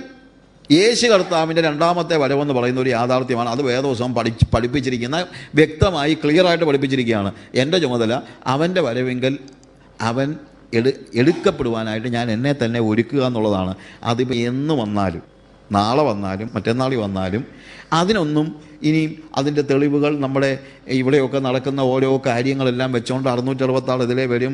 ചിപ്പ് എവിടെ വരെ ആയി, ഏലിയൻസ് എവിടെയൊക്കെ വന്നിട്ടുണ്ട്, അല്ലെങ്കിൽ അന്യഗ്രഹ ജീവികളെങ്ങാണോ ഇതിലെങ്ങാണോ പറന്ന് നടക്കുന്നുണ്ടോ, ഇനി നോഹയുടെ കാലത്തെ വെള്ളപ്പൊക്കത്തിന് അറ്റ്മോസ്ഫിയർ ആയിരുന്നോ ഹോമോസ്ഫിയർ ആയിരുന്നോ തുറന്നത്, ഇതൊന്നും എനിക്കറിയത്തില്ല.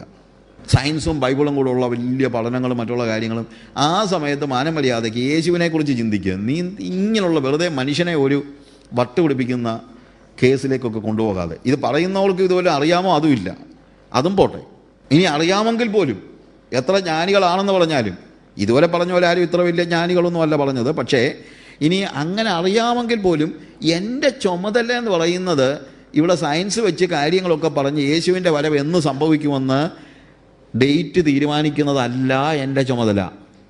നമുക്ക് ആകെപ്പാടെ പറഞ്ഞിരിക്കുന്ന വാഗ്ദത്തം ഇതാണ്: ഗലീല പുരുഷന്മാരെ, നിങ്ങൾ ആകാശത്തേക്ക് നോക്കി നിൽക്കുന്നത് നിങ്ങളെ വിട്ട് സ്വർഗാരോഹണം ചെയ്ത ഈ യേശുവിനെ സ്വർഗത്തിലേക്ക് പോകുന്നവനായി നിങ്ങൾ കണ്ടതുപോലെ തന്നെ അവൻ വീണ്ടും വരും.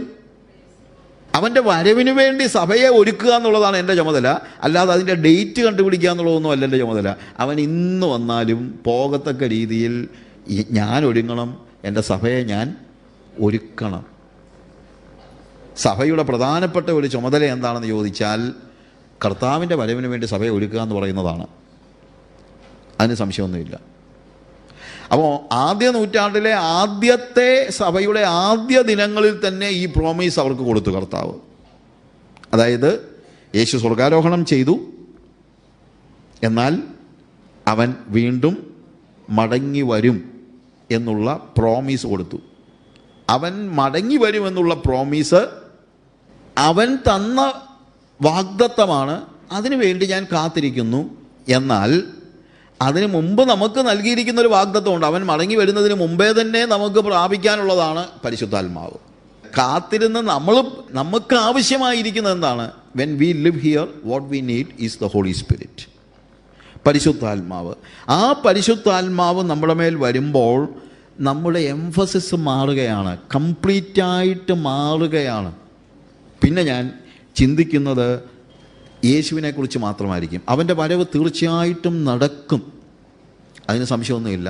അതിനുവേണ്ടി ഞാൻ കാത്തിരിക്കുകയാണ്. പക്ഷേ അത്രയും കാലം എനിക്കിവിടെ ജീവിക്കുവാൻ ദൈവത്തിൻ്റെ പരിശുദ്ധാത്മാവിനെ അവൻ നൽകിയിരിക്കുകയാണ്. അവൻ വന്നു കഴിയുമ്പോൾ ഹോളി സ്പിരിറ്റ് എന്നെ കംപ്ലീറ്റായിട്ട് രൂപാന്തരപ്പെടുത്തി എൻ്റെ എംഫസിസ് മാറ്റി, എൻ്റെ ചിന്തകൾ മാറ്റി, എൻ്റെ ആഗ്രഹങ്ങൾ മാറ്റി, എൻ്റെ മോഹങ്ങൾ മാറ്റി, എൻ്റെ ഭൗമികമായ മോഹങ്ങളിൽ നിന്ന് എന്നെ വിടുവിച്ചു. അത് പരിശുദ്ധാത്മാവ് ചെയ്യുന്ന ഏറ്റവും വലിയ പ്രവൃത്തിയാണ്.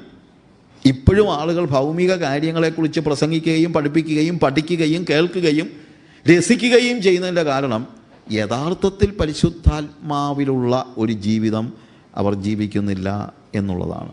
When the Holy Spirit will come upon you, ഇസ്രായേലിൻ്റെ രാജ്യത്തിൽ നിന്ന് ദൈവരാജ്യത്തിലേക്ക് എൻ്റെ മനസ്സ് മാറുകയാണ്. കസേരയിൽ നിന്ന് കർത്താവിങ്കലേക്ക് നോക്കുവാൻ ഞാൻ പഠിക്കുകയാണ്. യേശുവിൻ്റെ ശിഷ്യന്മാരൊക്കെ യേശു പരിശുദ്ധാത്മാവ് വരുന്നത് വരെ ഇവർ നോക്കിക്കൊണ്ടിരുന്നത് കസേരയിലേക്കാണ്, കർത്താവിങ്കലേക്കല്ല. അവരുടെ എല്ലാം ആഗ്രഹം കർത്താവ് എന്ന രാജാവാകുന്നെന്ന് പോലും അല്ല, നീ ഇസ്രായേലിന് ഈ കാലയളവിലോ രാജ്യം യഥാസ്ഥാനത്തിലാക്കി കൊടുക്കുന്നത്. രാജ്യമായിരുന്നു അവർക്ക് വിഷയം, ഭരണമായിരുന്നു വിഷയം, കർത്താവല്ല അവരുടെ വിഷയം. ഭയങ്കര ഒരു കൾട്ടിക് ടീച്ചിങ് ആണ് മൈൽസ് മൺട്രോയുടേത്. മൈൽസ് മൺട്രോ എന്ന് പറയുന്ന അയാളുടെ അനുയായികൾ ഇവിടെയൊക്കെ ഉണ്ട്, കൊച്ചിയിലുമുണ്ട്, എറണാകുളത്തും ഒക്കെ ഉണ്ട്. മൈൽസ് മൺട്രോ പറയുന്നത് ദൈവരാജ്യമാണ് ഏറ്റവും വലുതെന്നാണ്. അവർ ദൈവരാജ്യം എന്ന് പറയുന്നത് നമ്മൾ ഭരിക്കുന്ന രാജ്യം എന്നുള്ള അർത്ഥത്തിലാണ്. ദൈവരാജ്യം എന്നൊരു വാക്ക് ഉപയോഗിക്കുന്നെങ്കിലും അവരുടെ മനസ്സിൽ ഇസ്രായേലിൻ്റെ രാജ്യമാണ്. അപ്പോൾ അതുകൊണ്ട് അയാളുടെ മരിച്ചുപോയി. ഒരു ഫ്ലൈറ്റ് ആക്സിഡൻറ്റിൽ അയാളുടെ സ്വന്തം ഫ്ലൈറ്റ് ഇടിച്ച് മരിച്ചു. മൈൽസ് മൺട്രോ പറഞ്ഞിരുന്ന ഒരു കാര്യം, John preach the kingdom of God, Jesus preach the kingdom of God, the apostle preach the kingdom of God, then who asked you to preach Jesus? യോഹന്നാൻ ദൈവരാജ്യം പ്രസംഗിച്ചു, യേശു ദൈവരാജ്യം പ്രസംഗിച്ചു, പിന്നെ അപ്പോസ്തലന്മാർ ദൈവരാജ്യം പ്രസംഗിച്ചു, പിന്നെ നീ എന്തിനാ യേശുവിനെ പ്രസംഗിക്കുന്നത്? ഇവിടെ അങ്ങനെ ചോദിച്ചത്, യേശു പറഞ്ഞു ഞാൻ വാതിലാണ്, ദൈവരാജ്യത്തിലേക്ക് കടക്കാനുള്ളൊരു വാതിൽ മാത്രമാണ് യേശു. വാതിൽ കിടന്ന് അകത്തി വന്നാൽ ആരെങ്കിലും വാതിലേ വാതിലേ എന്ന് പറഞ്ഞിരിക്കുമോ? ഇതൊക്കെ പറഞ്ഞ ആളാണ് മൈൽസ് മൺട്രോ. അങ്ങനെ അനുയായികൾ ഇവിടെ ഉണ്ട്, നിങ്ങളുടെ അടുത്തുമുണ്ട്. ദൈവരാജ്യം എന്ന് പറഞ്ഞല്ല, കിങ്ഡമാണ്, എല്ലാം കിങ്ഡം. പക്ഷെ അവരുടെ രാജ്യത്തിൽ ഭരണമാണ് വലുത്. ദൈവം നമ്മളെ ഭൂമിയിലാക്കിയിരിക്കുന്നത് വാഴുവാൻ വേണ്ടിയാണ്, ഭൂമി വാഴാനായിട്ട് നമ്മളെ ആക്കിയിരിക്കുന്നത്. അപ്പോൾ എൻ്റെ ചോദ്യം ഇതാണ്, ഭൂമി വാഴുവാൻ വേണ്ടിയാണ് നമ്മളെ ആക്കിയെങ്കിൽ നമ്മളെ ആക്കേണ്ട കാര്യമില്ല. 2 ദൂതന്മാരെ ഏൽപ്പിച്ചായിരുന്നെങ്കിൽ ഇതിനേക്കാളൊക്കെ നന്നായിട്ട് ഭൂമി വാണ് കൈ കൊടുക്കത്തില്ലായിരുന്നു. 2, ഭൂമി വാഴാനായിട്ട് എന്നെ ആക്കിയാൽ ഞാനാണോ വലുത്, ഭൂമിയാണോ വലുത്? ദൈവം പറയുകയാണ്, ഇപ്പം ഞങ്ങൾക്ക് കുറച്ച് തോട്ടമുണ്ട്, ഞങ്ങൾ ആ തോട്ടം ഏൽപ്പിച്ചിരിക്കുന്ന ഞങ്ങൾക്കൊരു ജോലിക്കാരനുണ്ട്, ഞങ്ങൾക്ക് അവനോട് ഭയങ്കര സ്നേഹമാണ്, അത് വേറെ കാര്യം. പക്ഷേ ഞാൻ പറഞ്ഞത് എന്നാന്ന് ചോദിച്ചു കഴിഞ്ഞാൽ, എന്താണെങ്കിലും ആ ജോലിക്കാരനേക്കാൾ വലുത് നമുക്ക് തോട്ടമാണ് അല്ലേ? അപ്പോൾ ഈ ഭൂമി വാഴാൻ വേണ്ടി എന്നെ ആക്കിയിരിക്കുകയാണെങ്കിൽ ഭൂമിയെ എന്നേക്കാൾ വലുത് ദൈവത്തിന് ഭൂമിയാകുമല്ലോ. എന്തൊരു റോങ് ടീച്ചിങ്ങാണ്. ഭൂമി എന്തിനാണ് ദൈവം ഉണ്ടാക്കിയത്? എനിക്ക് വേണ്ടിയാ, അല്ലാതെ ഞാൻ ഭൂമിക്ക് വേണ്ടി, എന്നെ ഭൂമിക്ക് വേണ്ടി ഉണ്ടാക്കിയതല്ല, ഭൂമിയെ എനിക്ക് വേണ്ടി ഉണ്ടാക്കിയതാണ്. You see the difference? പിന്നെ എന്നെ ഈ ഭൂമിയിലാക്കിയെന്നുള്ളതേ ഉള്ളൂ. ആക്കിയത് ഭൂമി വാഴാനൊന്നുമല്ല, ലോകത്തിലുള്ള സകലതും പ്രപഞ്ചത്തിലെ സകലതും ദൈവം സൃഷ്ടിച്ച എനിക്ക് വേണ്ടിയാണ്. God created everything for man and he created man four God. എന്നെ സൃഷ്ടിച്ചത് ഭൂമിക്ക് വേണ്ടിയല്ല, എന്നെ സൃഷ്ടിച്ചത് കർത്താവിന് വേണ്ടിയാണ്, ദൈവത്തിന് വേണ്ടിയാണ്. പിന്നെ എനിക്ക് താമസിക്കാൻ ഒരു സ്ഥലം, അത് ദൈവം തന്നിരിക്കുന്നു, അത്രേ ഉള്ളൂ. അല്ലാതെ ഇത് വാഴുക എന്നൊന്ന് പറഞ്ഞു കഴിഞ്ഞാൽ എൻ്റെ മനസ്സിലൊന്നും ഭൂമിയൊന്നുമില്ല. പിന്നെ ഇവിടെ ഉള്ളപ്പം വല്ലതും കഴിക്കുകയും കുടിക്കുകയൊക്കെ ചെയ്യും, ഞാനിത് നോക്കി നടത്തുന്നു എന്നുള്ളതേ ഉള്ളൂ, അല്ലാതെ വേറെ കാര്യമില്ല. ഞാൻ ചിലപ്പം തമാശയ്ക്കും കാര്യമായിട്ടും പറയും, ജെസ്സിയെ ഞാൻ എന്തിനാണ് കല്യാണം കഴിച്ചത്? നിങ്ങൾ ആരെങ്കിലും പറയുക അത് അടുക്കള വാഴാനാണെന്ന് പറഞ്ഞാൽ എന്തൊരു കഷ്ടമാണെന്ന് ആലോചിച്ച് നോക്കി. മൈൽസ് മൺട്രോ പറയുന്നത് അടുക്കള വാഴാനാണ് ജെസ്സിയെ കല്യാണം കഴിച്ചതെന്ന് പറയുന്നതിന് തുല്യമാണ്. പക്ഷേ ഞാൻ കല്യാണം കഴിച്ച അവളെ എനിക്ക് വേണ്ടി ഞാൻ കല്യാണം കഴിച്ചത്. She is for me. പിന്നെ ഞാൻ എൻ്റെ വീട്ടിൽ കൊണ്ടുവന്നപ്പോൾ തൊട്ട് അടുക്കള വാഴുന്നത് അവൾ, അത് വേറെ കാര്യം. പക്ഷേ അടുക്കള വാഴാനല്ല അവൾ എൻ്റെ വീട്ടിലോട്ട് വന്നത്. You see the difference? ഇങ്ങനെയുള്ള ദുരുപദേശങ്ങൾ മുളച്ചു വരുന്ന കാലയളവിൽ യഥാർത്ഥ ഉപദേശം എന്താണെന്നുള്ളത് മനസ്സിലാക്കണം. ഭൂമി തലേ കയറരുത്, കർത്താവായിരിക്കണം തലയിൽ, യേശുവായിരിക്കണം തലയിൽ. പരിശുദ്ധാത്മാവ് വന്നു കഴിഞ്ഞപ്പോൾ കസേരയിൽ നിന്ന് കർത്താവിങ്കലേക്ക് അവർ തിരിഞ്ഞു. ദൈവസഭയുടെ എംഫസിസ് അതാണ്.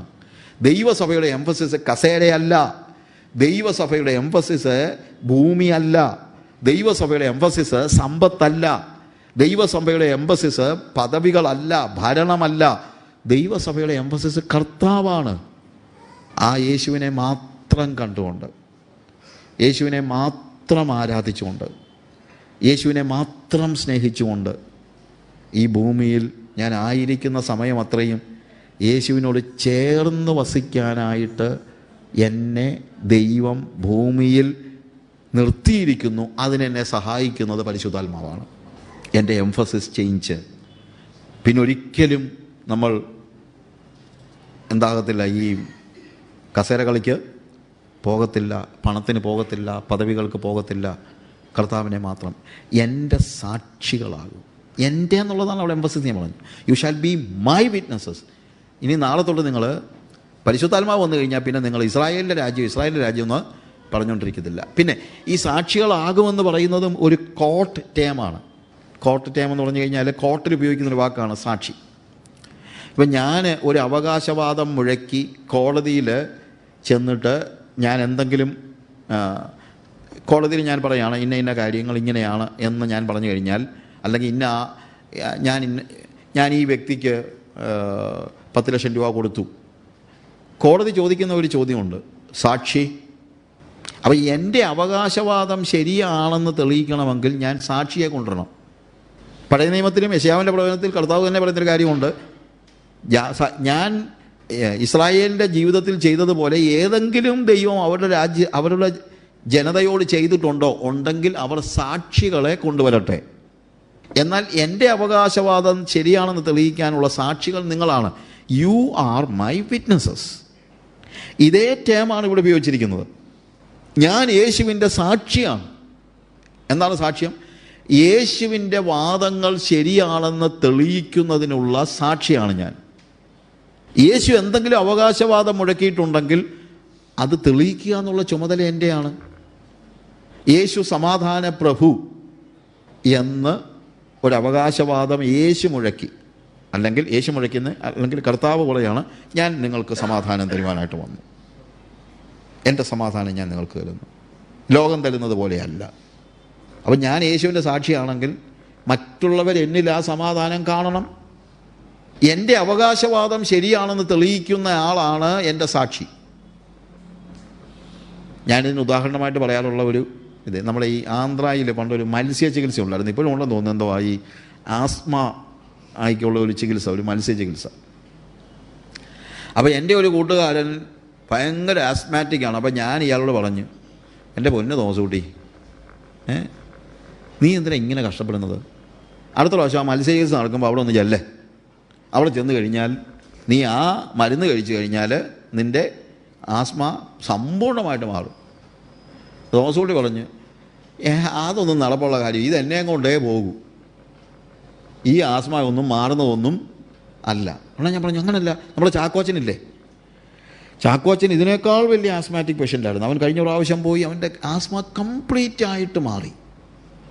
അപ്പം ഞാനൊരു അവകാശവാദം മുഴക്കി ആന്ധ്രയിലെ മത്സ്യചികിത്സയിലൂടെ എന്താണ് ആസ്മ മാറും എന്നൊരു അവകാശവാദം മുഴക്കി. എൻ്റെ സാക്ഷി ആരാ? ചാക്കോച്ചൻ. അപ്പോൾ തോമാച്ചൻ പറയാം, എന്നാൽ പിന്നെ ചാക്കോച്ചനെ നമുക്കൊന്ന് കണ്ടുകളയാം എന്ന് വെച്ച് ഞങ്ങൾ രണ്ടും കൂടെ ചാക്കോച്ചൻ്റെ വീട്ടിൽ ചെല്ലുമ്പം അങ്ങേരെ ഉത്തരത്തെ പിടിച്ചുകൊണ്ട് താഴെ മുകളിൽ നിന്നുകൊണ്ട് വലിക്കുകയാണെങ്കിൽ എൻ്റെ സാക്ഷി എന്ത് ചെയ്യും? ഇതുപോലെ യേശു സമാധാന പ്രഭുവാണെന്ന് പറഞ്ഞ് എന്നാ ഒന്ന് അറിയണമെന്ന് വെച്ച് ഒരുത്തൻ നമ്മുടെ വീട്ടിൽ വരുമ്പം ചട്ടിയും കലവും പുറത്തോട്ട് പറക്കുകയാണെങ്കിൽ എന്തോന്ന് സാക്ഷി? അപ്പോൾ സാക്ഷി ആവുക എന്ന് പറഞ്ഞു കഴിഞ്ഞാൽ യേശുവിൻ്റെ അവകാശവാദങ്ങൾ എൻ്റെ ജീവിതത്തിൽ സത്യമാണെന്ന് ഞാൻ ജീവിതം കൊണ്ട് തെളിയിക്കണം. പ്രഘോഷണം അനിവാര്യമാണ്, പക്ഷേ പ്രഘോഷണം മാത്രം പോരാ, ആദ്യം എന്ത് വേണം? ജീവിതം കൊണ്ട് തെളിയിക്കണം. അതുകൊണ്ടാണ് ഞാൻ പറഞ്ഞത്, ഇതൊരു കോർട്ട് ടേമാണ് സാക്ഷി എന്ന് പറയുന്നത്. ഒരാളുടെ അവകാശവാദം ശരിയാണെന്ന് തെളിയിക്കുവാനുള്ള അവകാശവാദം, അതാണ് സാക്ഷി. അപ്പോൾ യേശുവിൻ്റെ അവകാശവാദം ശരിയാണെന്ന് ഞാൻ തെളിയിക്കണമെങ്കിൽ യേശു എന്തൊക്കെ പറഞ്ഞോ അത് മുഴുവൻ എൻ്റെ ജീവിതത്തിൽ ഞാൻ നിവർത്തിച്ച് കാണിക്കണം. ഇല്ലെങ്കിൽ ഞാൻ യേശുവിൻ്റെ സാക്ഷി അല്ലാതെയാവുകയാണ്. അപ്പോൾ പരിശുദ്ധാത്മാവിനെ എനിക്ക് നൽകിയിരിക്കുന്ന എന്തിനാണെന്ന് ചോദിച്ചാൽ, അടിസ്ഥാനപരമായി യേശുവിൻ്റെ അവകാശവാദങ്ങൾ തെളിയിക്കുന്ന ഒരു ജീവിതം ഞാൻ ജീവിക്കാൻ വേണ്ടിയാണ്. എൻ്റെ ജീവിതം കൊണ്ട് ഞാൻ മറ്റുള്ളവരോട് പറയണം, this is what Jesus said and I practice it. അത് അഹങ്കാരമല്ല. നമുക്ക് പലർക്കും ഒരു ചിന്തയുണ്ട്, നമ്മൾ ആരെങ്കിലും ഒരാൾ പറയുകയാണെന്ന് വെച്ചോ, ഈ വേദപുസ്തകത്തിൽ എനിക്ക് കർത്താവ് അതിനുള്ള ശക്തി തരുന്നുണ്ട്, ഞാൻ അങ്ങനെ ജീവിക്കുന്ന ഒരു വ്യക്തിയാണ് എന്ന് പറഞ്ഞു കഴിഞ്ഞാൽ അഹങ്കാരി. അവൻ അങ്ങനെ പറയാമോ? അങ്ങനെ പറഞ്ഞു കഴിഞ്ഞാൽ അഹങ്കാരമല്ലേ? ഒരു താഴ്മയൊക്കെ വേണ്ടേ? പക്ഷെ പൗലോസ് എന്താ പറയുന്നത്? ഞാൻ ക്രിസ്തുവിൻ്റെ അനുകാരി ആയിരിക്കുന്നത് പോലെ നിങ്ങൾ എൻ്റെ അനുകാരികൾ ആകുവിൻ. അപ്പം അങ്ങനെയാണെങ്കിൽ ഭയങ്കര അഹങ്കാരിയായി പോയല്ലോ പൗലോസ്. പൗലോസ് എന്താ പറയുന്നത്? ഞാൻ ക്രിസ്തുവിൻ്റെ അനുകാരിയാണ്. I imitate Christ. അതുപോലെ നിങ്ങൾ ക്രിസ്തുവിൻ്റെ അനുകാരിയാകാൻ പോലുമല്ല പറയുന്നത്, നിങ്ങൾ എൻ്റെ അനുകാരികളാകുവിൻ. അത് കോൺഫിഡൻസ് ആണ്. അഹങ്കാരം വേറെ, കോൺഫിഡൻസ് വേറെ. അഹങ്കാരം പാടില്ല, പക്ഷേ കോൺഫിഡൻസ് ഉണ്ടായിരിക്കണം. U understand the difference? Confidence വേണം. അതിന് നമ്മളെ പ്രാപ്തമാക്കുന്നത് ആരാണ്? പരിശുദ്ധാത്മാവ്. ഒരു മനുഷ്യനും സ്വന്തം ശക്തിയിൽ ദൈവം വിഭാവന ചെയ്ത യേശുക്രിസ്തുവിൻ്റെ ജീവിതം ജീവിക്കാൻ കഴിയില്ല. പക്ഷേ അതിനാണ് ദൈവം നമുക്ക് ആരെ തന്നിരിക്കുന്നത്? പരിശുദ്ധാത്മാവിനെ നൽകിയിരിക്കുന്നത്. എന്തിന്? അവൻ്റെ സാക്ഷിയാകുവാൻ, അവൻ്റെ അവകാശവാദം ശരിയാണെന്ന് ജീവിതത്തിലൂടെ തെളിയിക്കാൻ. കർത്താവ് പറഞ്ഞ കാര്യങ്ങൾ പ്രവർത്തിക്കുവാൻ എനിക്ക് ഉത്തരവാദിത്വമുണ്ട്. അതെൻ്റെ സ്വന്തം ശക്തി കൊണ്ട് ഒരു കാരണവശാലും ചെയ്യാൻ എനിക്ക് കഴിയില്ല. പക്ഷേ അതിനെന്നെ പ്രാപ്തമാക്കേണ്ടതിനാണ് ദൈവം അവൻ്റെ പരിശുദ്ധാത്മാവിനെ നൽകിയിരിക്കുന്നത്. അങ്ങനെ ആർക്കും ജീവിക്കാൻ കഴിയില്ലെന്ന് ഒരാൾ പറഞ്ഞാൽ പരിശുദ്ധാത്മാവിനെ ബിലിറ്റിൽ ചെയ്യുകയാണ്. ലോകത്തിലാർക്കും കർത്താവ് പറഞ്ഞതുപോലെ ജീവിക്കാൻ കഴിയില്ല എന്ന് പറഞ്ഞാൽ പരിശുദ്ധാത്മാവിനെ നമ്മൾ ബിലിറ്റിൽ ചെയ്യുകയാണ്. The holy spirit, no, you cannot do it with your own power. നമുക്ക് ഒരു കാരണവശാലും നമ്മുടെ സ്വന്തം ശക്തി കൊണ്ടത് ചെയ്യാൻ കഴിയത്തില്ല. അങ്ങനെയാണെങ്കിൽ പരിശുദ്ധാത്മാവിൻ്റെ ആവശ്യം നമുക്ക് ഇല്ലായിരുന്നു. കർത്താവ് പറഞ്ഞു, നിങ്ങൾ എൻ്റെ സാക്ഷികളാണ്. When the holy spirit will come upon you, you shall be my witnesses. എൻ്റെ അവകാശവാദങ്ങൾ ശരിയാണെന്ന് നിങ്ങൾ തെളിയിക്കും, എല്ലായിടത്തും തെളിയിക്കും. സി, സ്വന്തം വിവേകത്തിൽ ഊന്നരുത്, സ്വന്തം ശക്തിയിൽ ഊന്നരുത്. പക്ഷേ ദൈവം തൻ്റെ പരിശുദ്ധാത്മാവിനെ നൽകിയിരിക്കുന്നത് അവൻ്റെ സാക്ഷിയാകുവാൻ വേണ്ടിയാണ്. സാക്ഷിയാകുവാൻ.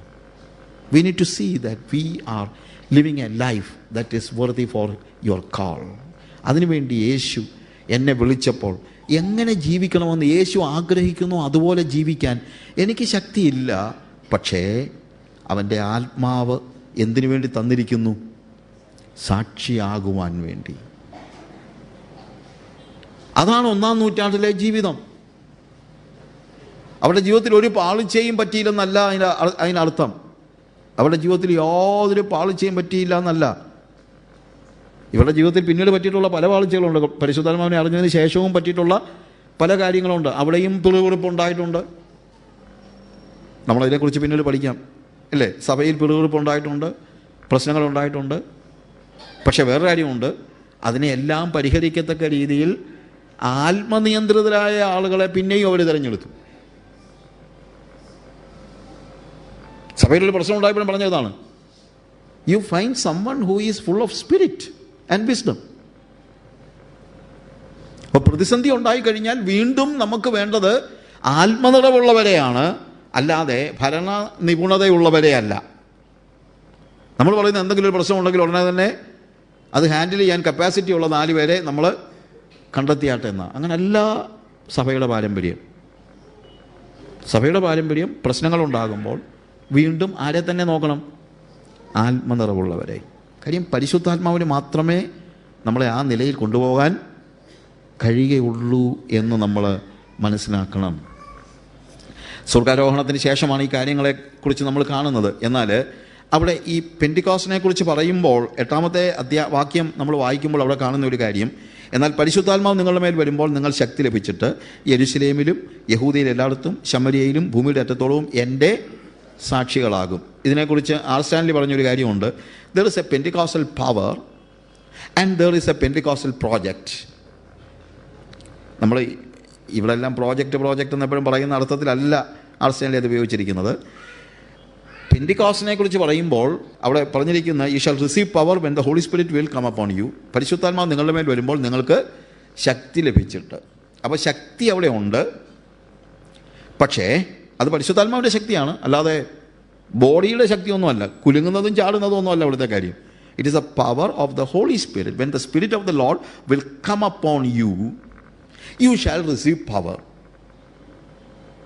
ഇവിടെ ഈ കം അപ്പോൺ എന്നുള്ള വാക്ക് പഴയ നിയമത്തിൽ പലയിടത്തും ഉപയോഗിച്ചിട്ടുള്ള വാക്കിൻ്റെ അതേ ശൈലി തന്നെയാണ് ഇവിടെ ഉപയോഗിച്ചിരിക്കുന്നത്. ഗിദെയോൻ്റെ മേൽ ദൈവത്തിൻ്റെ ആത്മാവ് വന്നു എന്നെഴുതിയിരിക്കുന്നത് the Spirit of God came upon him. അവൻ്റെ മേൽ വന്നു. റുവാഹ് അദോനി, ദൈവത്തിൻ്റെ ആത്മാവ്, കർത്താവിൻ്റെ ആത്മാവ് അവൻ്റെ മേൽ വന്നു എന്ന് എഴുതിയിരിക്കുന്ന ആ വാക്ക് ഈ ഒരാളുടെ മുകളിൽ ഒരു പുതപ്പ് ഇടിക്കുന്നതിന് തുല്യമാണ്. It is like someone is putting a mantle upon you. ആ പുതപ്പ് നമ്മുടെ മേൽ വരുന്നത് പോലെ, ശരിക്കും ലൂക്കോസിൻ്റെ സുവിശേഷത്തിൽ കർത്താവ് പറയുന്ന വാക്ക് കറക്റ്റാണ്. 24-ാം അധ്യായത്തിൽ ഉയരത്തിൽ നിന്ന് ശക്തി ധരിക്കുവോളം you shall be clothed with power. അത് കറക്റ്റ് വാക്കാണ്. അതായത് the holy Spirit is coming upon you and you shall be clothed. നിൻ്റെ മേലൊരു പുതപ്പ് വീഴുന്നതിന് തുല്യമാണ്. ആ പുതപ്പ് വീണ് കഴിഞ്ഞാൽ ബിബ്ലിക്കലി അതിൻ്റെ അർത്ഥം എന്താണെന്ന് വേദപുസ്തകത്തിൻ്റെ, നമ്മൾ വേദപുസ്തകത്തിൻ്റെ അർത്ഥത്തിൽ അതിൻ്റെ അർത്ഥം എന്താണ്? രണ്ട് കാര്യങ്ങളുണ്ട്. ഒന്ന്, നമ്മൾ റൂത്തിൻ്റെ പുസ്തകം വായിക്കുമ്പോൾ ബോവസിനോട് അവൾ പറയുന്നൊരു വാചകമുണ്ട്, നിൻ്റെ പുതപ്പ് എൻ്റെ മേൽ ഇടണമേ എന്ന് വെച്ച് കഴിഞ്ഞാൽ ആ പുതപ്പ് അവളുടെ മേൽ വീണ് കഴിഞ്ഞാൽ അതിൻ്റെ അർത്ഥം പിന്നീട് റൂത്ത് ബോവസിൻ്റെ സംരക്ഷണത്തിന് കീഴിലാണ്. When a cloth is coming upon you, that shows that you are under the protection of the person who put the cloth upon you. നിൻ്റെ മേൽ പുതപ്പെട്ട ആളിൻ്റെ സംരക്ഷണത്തിൻ്റെ കീഴിലാണ് നീ. ശരിക്കും when the spirit of the Lord will come upon you, പരിശുദ്ധാത്മാവ് നിന്നെ പുതപ്പിച്ച് കഴിഞ്ഞാൽ പിന്നെ നീ സ്വർഗത്തിൻ്റെ സംരക്ഷണത്തിന് കീഴിലാണ്. സ്വർഗത്തിൻ്റെ സംരക്ഷണത്തിന് കീഴിലാണ്. ഞാൻ പറയുന്നത് ഗ്രഹിക്കണം. അതാണ് വാസ്തവത്തിൽ ആ വാക്കിൻ്റെ അർത്ഥം. You are under the protection of heaven. You see, നമ്മളിപ്പം ഒരു യൂണിഫോമിൻ്റെ കാര്യം എടുക്കുക. നമ്മൾ വഴിയിലൂടെ പോകുമ്പോൾ ഒരു പോലീസുകാരൻ നിങ്ങളെ തടഞ്ഞു നിർത്തുന്നു. ഒരു പോലീസുകാരൻ വണ്ടിക്ക് കൈ കാണിക്കുമ്പോൾ നിങ്ങൾ എന്തുകൊണ്ടാണ് വണ്ടി നിർത്തുന്നത്? എന്തുകൊണ്ടാണ്? അയാളുടെ യൂണിഫോം കണ്ടിട്ടാണ്. ഞാൻ നല്ല ഒരു തടിയൻ അങ്ങോട്ട് പോകുന്നു, ഒരു എല്ല് പിടിച്ച് ഒരു പോലീസുകാരൻ കൈ കാണിച്ചാൽ, നീ പോടേ, നിനക്ക് എന്നെ ആരോഗ്യമുണ്ട്, എന്നെ നീ കണ്ടില്ലയോ എന്ന് പറഞ്ഞ് ഞാൻ വണ്ടി നിർത്താതെ പോകുമോ? അയാളുടെ പാട്ട് നോക്കണം പോകുമോ? ഇല്ല. ഒരു പോലീസുകാരൻ എന്നെ ഇങ്ങോട്ട് കൈക്ക് പിടിച്ചങ്ങോട്ട് മാറ്റി നിർത്തി കഴിഞ്ഞാൽ ഞാൻ തിരിച്ച് കണ്ട് തല്ലു കൊടുക്കുമോ? ഇല്ല. എന്തുകൊണ്ടാണ്? എടാ, അവൻ്റെ ഡ്രസ്സ് അവൻ സ്റ്റേറ്റിൻ്റെ അധീനതയിൻ കീഴിലാണെന്നും അവൻ്റെ പിന്നിൽ ഒരു സ്റ്റേറ്റ് മുഴുവനുണ്ട്. അവൻ സ്റ്റേറ്റിൻ്റെ പ്രൊട്ടക്ഷൻ്റെ കീഴിലാണ്, അല്ലാതെ അവൻ്റെ ശാരീരിക ശക്തി ഒന്നുമല്ല ഇവിടുത്തെ വിഷയം. ഞാൻ പറയുന്നത് ഗ്രഹിക്കണം. ഇതുപോലെയാണ് when you are clothed with the Holy Spirit, that shows that you are under the authority of heaven. നിങ്ങൾ സ്വർഗത്തിൻ്റെ അധീനതയിലാണ്, സ്വർഗത്തിൻ്റെ സംരക്ഷണത്തിന് കീഴിലാണ്. നിങ്ങളെ തൊട്ടാൽ സ്വർഗമാണ് കാര്യം കൈകാര്യം ചെയ്യുന്നത്, അല്ലാതെ നിങ്ങളല്ല. നിങ്ങളുടെ പേഴ്സണൽ പവറോ ശക്തിയോ എനർജിയോ ഒന്നും അവിടെ വിഷയമല്ല. അതുകൊണ്ടാണ് പറഞ്ഞത്, എല്ല് വിളിച്ച ഒരു പോലീസുകാരനും യൂണിഫോം ഇട്ട് വന്നു കഴിഞ്ഞാൽ ഞാൻ ഭയപ്പെടുന്നതിൻ്റെ കാരണം മറ്റൊന്നുമല്ല, ആ യൂണിഫോമിൽ കയറിയിരിക്കുന്ന അവൻ്റെ പിന്നിൽ ഒരു സ്റ്റേറ്റ് മുഴുവനുണ്ട്. ഇതുപോലെ പരിശുദ്ധാത്മാവിനാൽ നിയന്ത്രിതനായ ഓരോ വ്യക്തിയുടെ മേലും ദൈവത്തിൻ്റെ സംരക്ഷണമുണ്ട്. ശൗലിനോട്, പൗലോസിനോട് കർത്താവ് പറയുന്നൊരു കാര്യമുണ്ട്, ശൗലേ ശൗലേ നീ എന്നെ ഉപദ്രവിക്കുന്നതെന്ന്. ഈ പൗലോസും യേശുവും തമ്മിൽ കണ്ടിട്ട് പോലും ഇല്ലെന്നാണ് ചരിത്രം പറയുന്നത്. He has never seen Jesus personally. ദർശനം കണ്ടെങ്കിലും. അതുകൊണ്ടാണ് ശൗല് അപ്പോസ്തലനാണെന്ന് പറഞ്ഞപ്പോഴത്തേക്ക് കൊരിന്ത്യ സഭയെ ഭയങ്കര പ്രശ്നം. അവന്മാർ പറഞ്ഞു, അയാൾ വേറെ പണി നോക്കാൻ പറ, അവൻ യേശുവിനെ കണ്ടിട്ടില്ല. കാര്യം അന്നത്തെ കണക്കനുസരിച്ച് ഒരുത്തൻ അപ്പോസ്തലനാകണമെങ്കിൽ അവൻ്റെ പ്രഥമ യോഗ്യത അവൻ യേശുവിനെ കണ്ടവനായിരിക്കണം. അതുകൊണ്ടാണ് പൗലോസ് പറയുന്നത്, ഞാൻ അപ്പോസ്തലനല്ലയോ, ഞാൻ നമ്മുടെ കർത്താവായ യേശുവിനെ കണ്ടിട്ടില്ലയോ? കണ്ടത് എവിടെ വെച്ചാൽ? ദമസ്കോസിൽ വെച്ച്. അവരൊക്കെ ശരീരത്തിലിരിക്കുന്ന യേശുവിനെ കണ്ടുള്ളൂ. ഞാൻ ഉയർത്തെഴുന്നേറ്റവനായ സ്വർഗത്തിലിരിക്കുന്നവനായ യേശുവിനെ കണ്ടവനാണെന്നാണ് പൗലോസ് അവിടെ പറയുന്നത്. So I M an അപ്പോസിൽ because I have seen Jesus. അപ്പോൾ പൗലോസിനോട് ചോദിക്കുന്ന ചോദ്യം ഇതാണ്, ശൗലേ ശൗലേ നീ എന്നെ ഉപദ്രവിക്കുന്നുണ്ട്. യേശുവിനെ കണ്ടിട്ട് പോലുമില്ല പൗലോസ്. പക്ഷേ കർത്താവ് ചോദിക്കുക, നീ എന്തിനാ എന്നെ ഉപദ്രവിച്ചതെന്ന്. എന്താ അർത്ഥം? പൗലോസ് സ്തെഫാനോസിനെയും അതുപോലെയുള്ള മറ്റ് ആളുകളെയും ഉപദ്രവിച്ചപ്പോൾ അത് ആരെ ഉപദ്രവിച്ചതിന് തുല്യമായി കർത്താവ് കണ്ടു? യേശുവിനെ ഉപദ്രവിച്ചതിന് തുല്യമായി. അതുകൊണ്ടാണ് ഞാൻ പറഞ്ഞത്, നമ്മളെ തൊടുന്നവൻ നമ്മളെ അല്ല തൊടുന്നത്, സ്വർഗത്തെയാണ് തൊടുന്നത്. നമ്മൾ സ്വർഗത്തിൻ്റെ സംരക്ഷണത്തിന് കീഴിലാണ്. അതാണ് ആദ്യ സഭയുടെ ആദ്യ ദിനങ്ങളിൽ തന്നെ കർത്താവ് കൊടുക്കുന്ന വാഗ്ദത്തത്തിലെ ഒന്നാമത്തെ കാര്യം, U are cloth, you will be cloth with power. നിങ്ങളുടെ മേൽ സ്വർഗത്തിൻ്റെ പുതപ്പ് വന്ന് വീഴും, പരിശുദ്ധാത്മാവിൻ്റെ പുതപ്പ് വന്ന് വീഴും. അടുത്തെന്താണെന്നറിയാമോ? The cloth has an authority over you. ഒരു പുതപ്പ് നമ്മുടെ മേൽ വന്ന് വീണ് കഴിഞ്ഞാൽ നമുക്ക് അധികാരമുണ്ടെന്നുള്ളത് മാത്രമല്ല, രണ്ടുമുണ്ട്, നമ്മളൊരു അധികാരത്തിന് കീഴിലുമാണ്. നമുക്കധികാരമുണ്ട്. അതുകൊണ്ടാണ് when you are clothe with the holy spirit you have the power, authority to represent God to the nations. നിങ്ങൾ എൻ്റെ സാക്ഷികളാകുമെന്ന് പറയുമ്പോൾ ഇവിടെ പറയുന്നത്, നിങ്ങൾ പരിശുദ്ധാത്മാവ് നിങ്ങളുടെ മേൽ വന്നു കഴിയുമ്പോൾ നിങ്ങൾ യെരുശലേമിലും യഹൂദയിൽ എല്ലായിടത്തും ശമരിയയിലും ഭൂമിയുടെ അറ്റത്തോളവും നിങ്ങൾ യാത്ര ചെയ്യും. എന്നിട്ട് അവിടെയെല്ലാം എന്നെ പ്രതിനിധീകരിക്കും. എൻ്റെ പ്രതിനിധിയായി നിങ്ങൾ പോകും. നിങ്ങൾ എൻ്റെ സാക്ഷികളാകും. പറയുന്നത് നമ്മൾ ഗ്രഹിക്കണം. That is very important.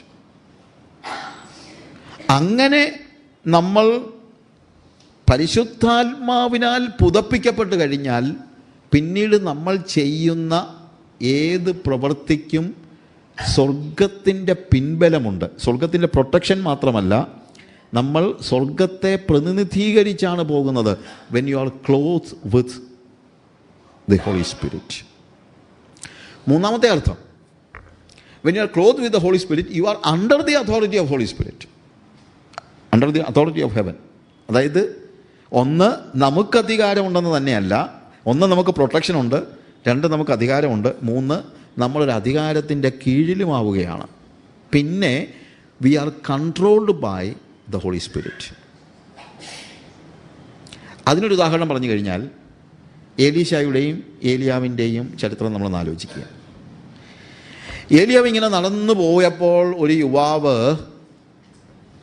അവൻ്റെ വിശാലമായ പാടത്ത്, വളരെ ധനികനായ ഒരു യുവാവ്, 12 കാളയെ പൂട്ടത്തക്ക ഒരു സീസണിൽ, എനിക്കും കുറേയേറെ കണ്ടവും മറ്റും ഉണ്ടായിരുന്ന ആളാണ്. അപ്പോൾ അതുകൊണ്ട് എനിക്കറിയാം, ഞങ്ങളുടെ കണ്ടം എല്ലാം കൂടെ പൂട്ടാൻ 2 കാള ഉണ്ടെങ്കിൽ ഒരു സീസണിൽ, ഒരു ദിവസമല്ല ഞാൻ ഉദ്ദേശിക്കുന്നത്, ഒക്കെ പൂട്ടി തീർക്കാനുള്ളതേ ഉള്ളൂ. അപ്പോൾ 12 കാളയെ പൂട്ടിയാലേ ഒരു സീസണിൽ പൂട്ട് തീരത്തുള്ളെങ്കിൽ ഒരു 100 ഏക്കർ കണ്ടമെങ്കിലും അങ്ങേർക്ക് ഉണ്ട്. അപ്പം ഇത്രയും വിശാലമായ വസ്തു സ്വന്തമായിട്ടുള്ള വ്യക്തി. 12ാമത്തേതിന് കൂടെ അവൻ തന്നെ കാളയെ പൂട്ടിക്കൊണ്ടിരിക്കുമ്പോൾ ഒരു കൊടുങ്കാറ്റ് പോലെ ഏലിയാവ് വന്നിട്ട് ഇവൻ്റെ മുകളിൽ ഒരു പുതപ്പിട്ടു, ഒരു പോക്ക. ചരിത്രം നിങ്ങൾക്കറിയാമല്ലോ. അവിടെ നമ്മൾ സംഭവിക്കുന്നത്, നടന്നു പോകുന്ന ഏലിയാവിൻ്റെ പിന്നാലെ ഏലീശ ഓടി എന്ന് എഴുതിയിരിക്കുന്നു. അപ്പോൾ എന്നാ പോക്കായിരിക്കണം, അവൻ്റെ നടപ്പൊന്ന് ആലോചിച്ച്. നടന്നു പോകുന്ന ഏലിയാവിൻ്റെ പിന്നാലെ ചെല്ലാനായിട്ട് ഏലീശ ഓടി. എന്നിട്ട് ചോദിക്കുന്ന ചോദ്യം, യജമാനനെ ഒന്ന് നിൽക്കണേ. എന്താടാ?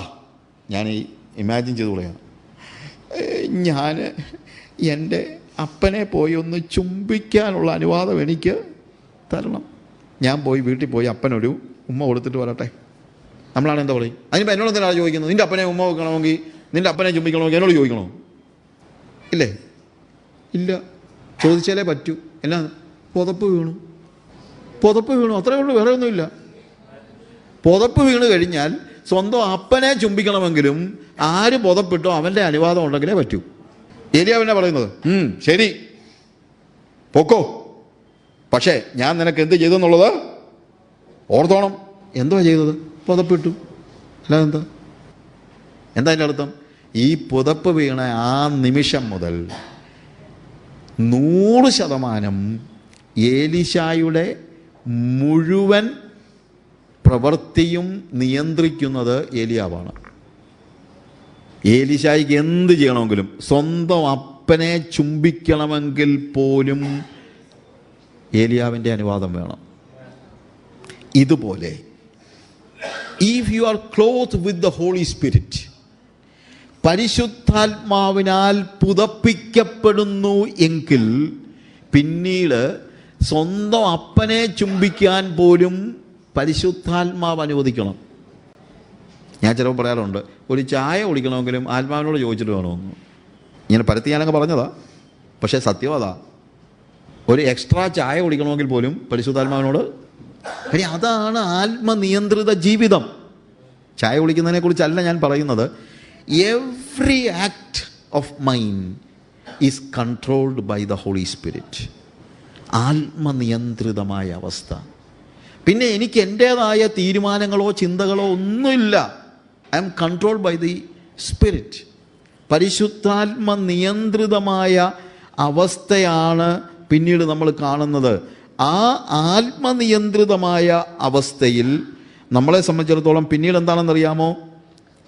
പിന്നീട് നമുക്കൊന്നും സ്വയമായിട്ട് ചെയ്യാൻ കഴിയാത്ത, അത് വിശദമാക്കാൻ ശരിക്കും പറഞ്ഞു കഴിഞ്ഞാൽ യെഹെസ്കേലിൻ്റെ പ്രവചനം 47-ാം അധ്യായത്തിൽ നമുക്ക് വാക്യങ്ങൾ അറിയാവുന്നത് കൊണ്ട് ഞാനങ്ങ് പറഞ്ഞു പോവുകയാണ്. നമുക്കറിയാമല്ലോ, അവിടെ ആത്മനദിയുടെ ഒരു വിവരണമാണ് നമ്മളവിടെ കാണുന്നത്.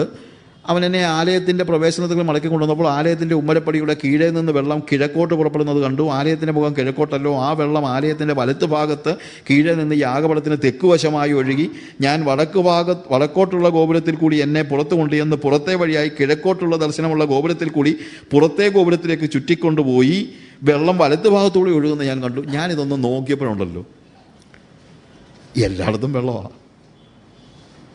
കിഴക്കും വടക്കും പടിഞ്ഞാറും എല്ലായിടത്തും. അതിൽ വലത്തോട്ട് പോയാലും ഇടത്തോട്ട് പോയാലും എവിടെ ചെന്നാലും എന്താണ്? വെള്ളമാണ്. ആ വെള്ളം നമ്മൾ കാണുന്നത് പിന്നെ ആ വെള്ളത്തിൻ്റെ ഒഴുക്കാണ്. പരിശുദ്ധാത്മാവിൻ്റെ ഒഴുക്കിനെ കുറിച്ചാണ് ഇവിടെ പറയുന്നത്. അവിടെ ചെന്ന് ആ പുരുഷൻ കിഴക്കോട്ട് പോയി 1000 മുഴം വളർന്നു എന്നെ വെള്ളത്തിൽ കൂടി നടക്കുമാറാക്കി, വെള്ളം നരിയാണിയോളമായി. പിന്നെയും 1000 മുഴം വളർന്നു എന്നെ വെള്ളത്തിൽ കൂടെ കടക്കുമാറാക്കി, വെള്ളം മുട്ടോളമായി. പിന്നെയും 1000 മുഴം വളർന്നു എന്നെ കടക്കുമാറാക്കി, വെള്ളം അരയോളമായി. അവൻ പിന്നെയും 1000 മുഴം വളർന്നു, അത് എനിക്ക് കടപ്പാൻ വഹിയാത്ത ഒരു നദിയായി വെള്ളം പൊങ്ങി, നീന്തിയിട്ടല്ലാതെ കടപ്പാൻ വഹിയാത്ത ഒരു നദിയായി തീർന്നു.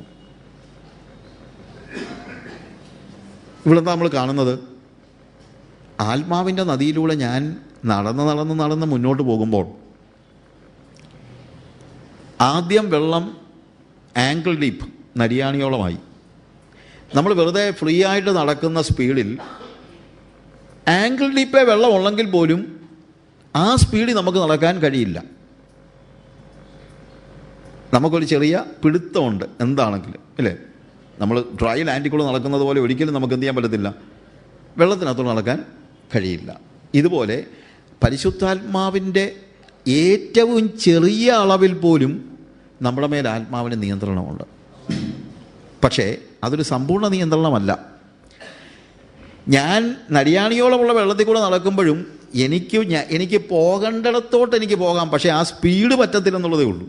മുട്ടോളമായി കഴിഞ്ഞാൽ ഉണ്ടാകുന്ന പ്രത്യേകത, സ്പീഡ് പിന്നെയും കുറയും, എൻ്റെ എഫർട്ട് കൂടും, എന്നെ വെള്ളം കുറേശ്ശെ നിയന്ത്രിക്കാൻ തുടങ്ങും. അരയോളമായി കഴിഞ്ഞാൽ പിന്നെ ഞാൻ ഒരു പരുവത്തിനാണ് നടക്കുന്നത് തന്നെ പറയാൻ പറ്റുകയില്ല. അപ്പോൾ അങ്ങോട്ട് പോയി ഇങ്ങോട്ട് പോയി. കാര്യം എൻ്റെ ആ കാലിൻ്റെ ശക്തി കുറഞ്ഞു വരികയും വെള്ളത്തിൻ്റെ ശക്തി കൂടിക്കൂടി വരികയും ചെയ്യും. എന്നാൽ കുറേ കൂടെ കഴിയുമ്പോൾ നീന്തിയിട്ടല്ലാതെ കടപ്പാൻ കഴിയാത്ത ഒരു അവസ്ഥയിലേക്ക് വരുമ്പോൾ സംഭവിക്കുന്നതെന്നറിയാമോ? കാല് പറഞ്ഞു പോകും. നേരത്തെ എനിക്ക് പോകണമെന്ന് ആഗ്രഹമുള്ള സ്ഥലത്തേക്ക് പോകുമ്പോൾ വെള്ളം എനിക്കൊരു തടസ്സമായിരുന്നെങ്കിൽ ഇപ്പോൾ തടസ്സം മാത്രമല്ല, എനിക്ക് പോകേണ്ട സ്ഥലമെന്ന് തന്നെ എനിക്ക് പറയാൻ പറ്റത്തില്ല. കാര്യം എന്ന് വെച്ച് കഴിഞ്ഞാൽ വെള്ളത്തിൻ്റെ ഒഴുക്ക് അങ്ങോട്ടാ ഞാൻ പോകുന്നത്. കാര്യം എൻ്റെ കാല് പറഞ്ഞു പോയി. ഇതാണ് ആത്മസ്നാനത്തിൻ്റെ അനുഭവം എന്ന് പറയുന്നത്. കംപ്ലീറ്റ് കൺട്രോള് പരിശുദ്ധാത്മാവ് ലഭിക്കുകയാണ്. പിന്നെ എനിക്ക് എൻ്റെ വഴി തിരഞ്ഞെടുക്കാൻ പറ്റില്ല, എങ്ങോട്ട് പോകണമെന്ന് എനിക്ക് ആലോചിക്കാൻ പറ്റില്ല, അങ്ങനെയൊന്നും ഇല്ല. എന്നെ സംബന്ധിച്ചിടത്തോളം ഞാൻ ഈ ഒഴുക്കിനനുസരിച്ച് അങ്ങ് പോകുകയാണ്. കാര്യം എന്നെ നിയന്ത്രിക്കുന്നത് ഇപ്പോൾ എൻ്റെ കാലുകളല്ല, എന്നെ നിയന്ത്രിക്കുന്നത് ആത്മാവാണ്.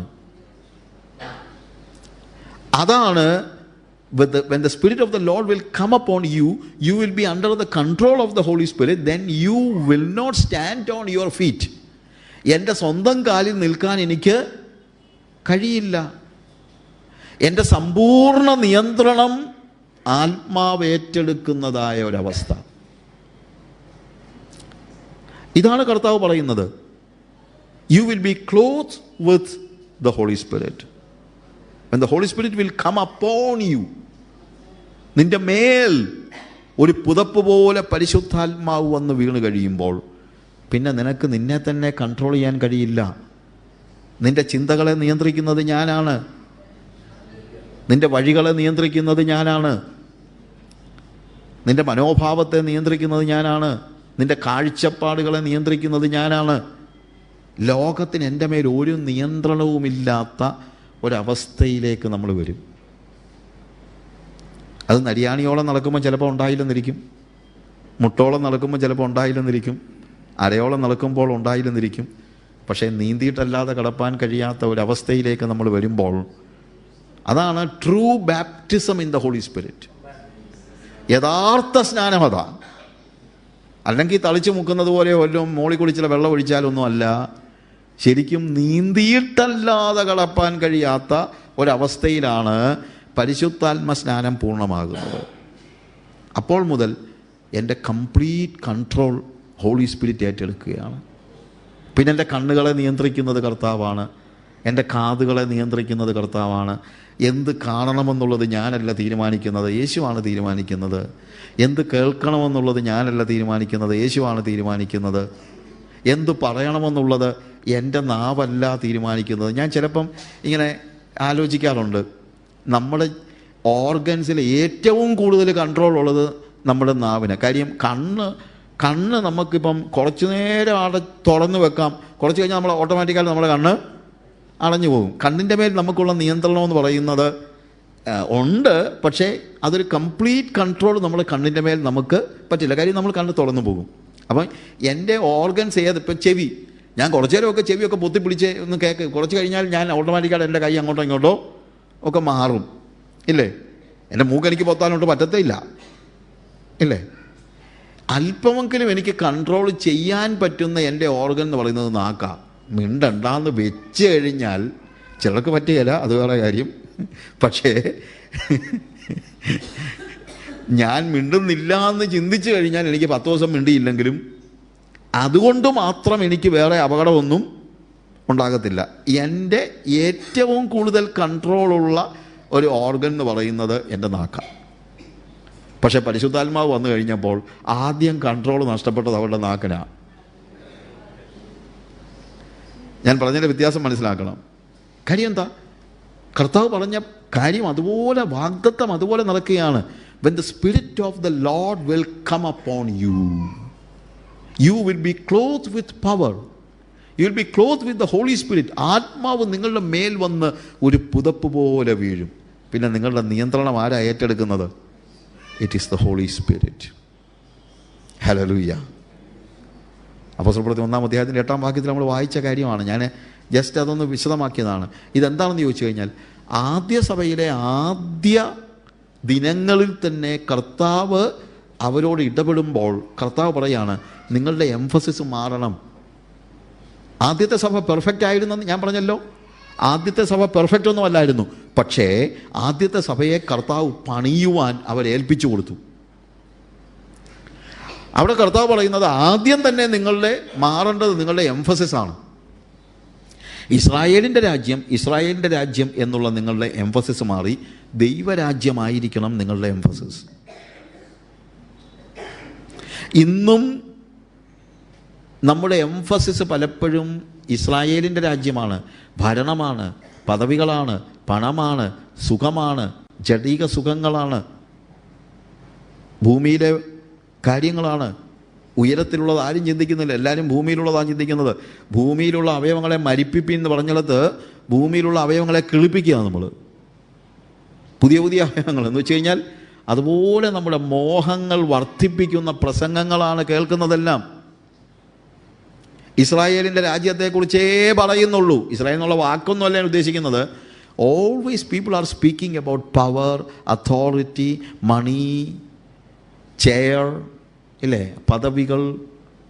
ഇതൊക്കെ പറയുന്നത് നിനക്കത് നിന്നെ മാനിക്കും, നിന്നെ അതാക്കും, ഇതാക്കും, നിനക്ക് അത് കിട്ടും, നീ മോഹിക്കുന്നതെല്ലാം നിനക്ക് തരും എന്നൊക്കെ പറയുന്ന ഇസ്രായേലിൻ്റെ രാജ്യത്തിൻ്റെ പ്രസംഗങ്ങൾ മുഴച്ചു നിൽക്കുന്ന ഈ സഭയിൽ, ആദ്യ നൂറ്റാണ്ടിലെ ആദ്യ സഭയിലെ ആദ്യ ദിനങ്ങളിൽ കർത്താവ് അവരോട് പറഞ്ഞു, ആദ്യം മാറേണ്ടത് നിൻ്റെ എംഫസിസാണ്. ഇന്നത്തെ സഭയോടും കർത്താവ് പറയുന്ന അതാണ്, നിൻ്റെ എംഫസിസ് മാറണം.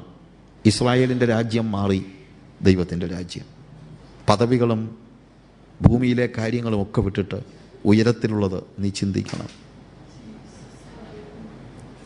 ഭൂമിയിലുള്ള കാര്യങ്ങൾ നിൻ്റെ മനസ്സിൽ നിന്ന് മാറണം. ഞാൻ ഇത്രയും നാൾ പഠിപ്പിച്ചിട്ടും പലപ്പോഴും നിങ്ങളത് മനസ്സിലാക്കിയില്ല എന്ന് കർത്താവ് പറയാണ്. കാരണം പരിശുദ്ധാത്മാവിൻ്റെ പ്രവർത്തനത്താൽ മാത്രമേ സമ്പൂർണ്ണമായ ഒരു വ്യതിയാനം നിങ്ങൾക്കുണ്ടാവുകയുള്ളൂ.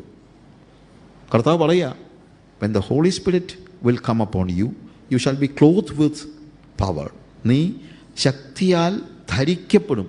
പരിശുദ്ധാത്മാവിൻ്റെ ആ പുതപ്പ് നിൻ്റെ മേൽ വന്ന് വീഴുമ്പോൾ, the first thing, you shall be my witnesses instead of thinking about chair, power, money and authority. പണത്തെക്കുറിച്ചും പദവികളെക്കുറിച്ചും കസേരയെക്കുറിച്ചും ഒക്കെ ചിന്തിച്ചുകൊണ്ടിരിക്കുന്ന, ഭൂമിയിലെ മോഹങ്ങളിൽ മുങ്ങിക്കിടക്കുന്ന ആളുകളോട് പറയുകയാണ്, it is because you are not filled with the Holy Spirit. When the Spirit of the Lord will come upon you, ആത്മാവ് നിങ്ങളുടെ മേൽ വരുമ്പോൾ നിങ്ങളുടെ സകല എംഫസിസും മാറും. നിങ്ങൾക്ക് പിന്നെ ഒറ്റ കാര്യമേ മനസ്സിലുണ്ടാകുകയുള്ളൂ, how can I be a witness of Jesus. യേശു മാത്രമായിരിക്കും പിന്നെ എൻ്റെ മനസ്സിൽ മുഴുവൻ. ഇന്ന് രാത്രിയിൽ സഭയുടെ ആദ്യ ദിനങ്ങളിൽ കർത്താവോട് പറയുകയാണ്, നിൻ്റെ എംഫസിസ് മാറണം. ഇന്ന് രാത്രിയിൽ കർത്താവ് നമ്മളോട് പറയുക, നിൻ്റെ ശക്തീകരണം മാറണം. ഭൂമിയോടുള്ള നിൻ്റെ മോഹങ്ങളെ വിട്ടിട്ട് നീ ആത്മാവിനാൽ നയിക്കപ്പെടുന്നവനായി യേശുവിനെ മാത്രം കാണുന്ന മനസ്സ്, ഭൂമിയിലുള്ളതിനോടുള്ള ഭൂമിയിലെ എല്ലാ അവയവങ്ങളെയും മരിപ്പിക്കുന്ന അവസ്ഥ, പകരം യേശുവിനിൽ ജീവിക്കുന്നൊരവസ്ഥ, അവൻ്റെ സാക്ഷിയാകുവാനുള്ള വലിയ ആഗ്രഹം. നമ്മളോട് തന്നെ ചോദിച്ചേ, എന്താണ് എൻ്റെ എംഫസിസ്? ഭൂമിയിലെ കാര്യങ്ങളാണോ അതോ യേശുവാണോ? യേശുവിനെ മാത്രം മതിയോ എനിക്ക്? അവൻ്റെ സാക്ഷിയാകുവാൻ, ആത്മാവിൻ്റെ ശക്തിയിൽ അവൻ്റെ സാക്ഷിയാകുവാൻ എനിക്ക് കഴിയുന്നുണ്ടോ? യേശുവിൻ്റെ അവകാശവാദങ്ങൾ ശരിയാണെന്ന് എനിക്ക് തെളിയിക്കാൻ കഴിയുന്നുണ്ടോ? ആളുകൾ എൻ്റെ ജീവിതം കണ്ടിട്ട് ശരിയാണ് യേശു പറഞ്ഞത്, ഇവൻ്റെ ജീവിതത്തിൽ ഞാൻ യേശുവിനെ കാണുന്നു എന്ന് പറയാൻ കഴിയുന്നുണ്ടോ? അതിനാ പരിശുദ്ധാത്മാവിനെ നമുക്ക് നൽകിയത്, അവൻ്റെ സാക്ഷിയാകുവാൻ. സാക്ഷി പറയാൻ മാത്രമല്ല, സാക്ഷിയാകുവാൻ. യേശുവിൻ്റെ അവകാശവാദങ്ങൾ ശരിയാണെന്ന് എൻ്റെ ജീവിതത്തിലൂടെ തെളിയിക്കാൻ. ഇന്ന് രാത്രി നമുക്കതിനു വേണ്ടി പ്രാർത്ഥിക്കാം. കർത്താവേ, എന്നെ കണ്ടിട്ട് ജനങ്ങൾ പറയണം, ഓ, യേശു പറഞ്ഞത് എത്ര സത്യം, ഇവൻ്റെ ജീവിതത്തിൽ ഞാനത് കാണുന്നു എന്ന് പറയണം. അത് അഹങ്കാരമല്ല, അത് കോൺഫിഡൻസാണ്. അത് വേണം. അതിനാണ് പരിശുദ്ധാത്മാവിനെ നമുക്ക് നൽകിയത്. സ്വന്തം ശക്തി കൊണ്ടല്ല നമ്മളത് ചെയ്യുന്നത്. With the power of the holy spirit I can demonstrate Jesus before people. യേശുവിൻ്റെ സൗരഭ്യവാസനയാകുവാൻ. ഹല്ലേലൂയ. ഞാൻ എന്നെ തന്നെ നിയന്ത്രിക്കാൻ തുടങ്ങിക്കഴിഞ്ഞാൽ എനിക്ക് ഒരിക്കലും യേശുവിൻ്റെ സ്വഭാവം പ്രകടിപ്പിക്കാൻ കഴിയത്തില്ല.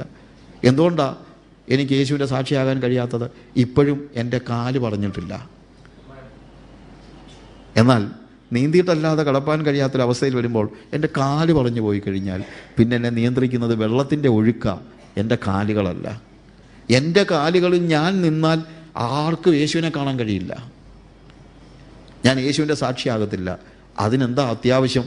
ഞാൻ ശരിയായിട്ട് യേശുവിൻ്റെ സാക്ഷിയാകണമെങ്കിൽ എൻ്റെ കാല് പറയണം, എൻ്റെ കൺട്രോൾ നഷ്ടപ്പെടണം. പൂർണ്ണമായും ആത്മാവിൻ്റെ ഒഴുക്കിൽ ഞാൻ ഒഴുകി നടക്കണം. വെറും എക്സ്റ്റസി ഒന്നും അല്ല ഞാൻ പറയുന്നത്. നിങ്ങൾ ഒരിക്കലും ചിന്തിക്കരുത് ഒഴുകി നടക്കണം, ഇനിയിപ്പം നാളെ വേണമെങ്കിൽ ഒഴുകി നടക്കാൻ തുടങ്ങും ആൾക്കാർ. അതല്ല ഞാൻ പറയുന്നത്. എക്സ്റ്റസി അല്ല ഇവിടുത്തെ വിഷയം. കംപ്ലീറ്റ് കൺട്രോൾ, 100% യേശുവിന് വിട്ടുകൊടുക്കണം. ഇടയ്ക്ക് കാല് നിലത്ത് ചവിട്ടാൻ നോക്കരുത്. ഒഴുകട്ടെ, ആത്മാവ് കൊണ്ടുപോകുന്നിടത്തൂടെ പോകട്ടെ. സ്വന്തമായ മോഹങ്ങളും ഇഷ്ടങ്ങളും താല്പര്യങ്ങളും ആഗ്രഹങ്ങളും ഒക്കെ മാറ്റിവെച്ച് ഇസ്രായേലിൻ്റെ രാജ്യത്തെക്കുറിച്ച് ചിന്തിക്കുക പോലും ചെയ്യാതെ ദൈവരാജ്യം, യേശുവിൻ്റെ രാജ്യം, യേശുവിൻ്റെ ജീവിതം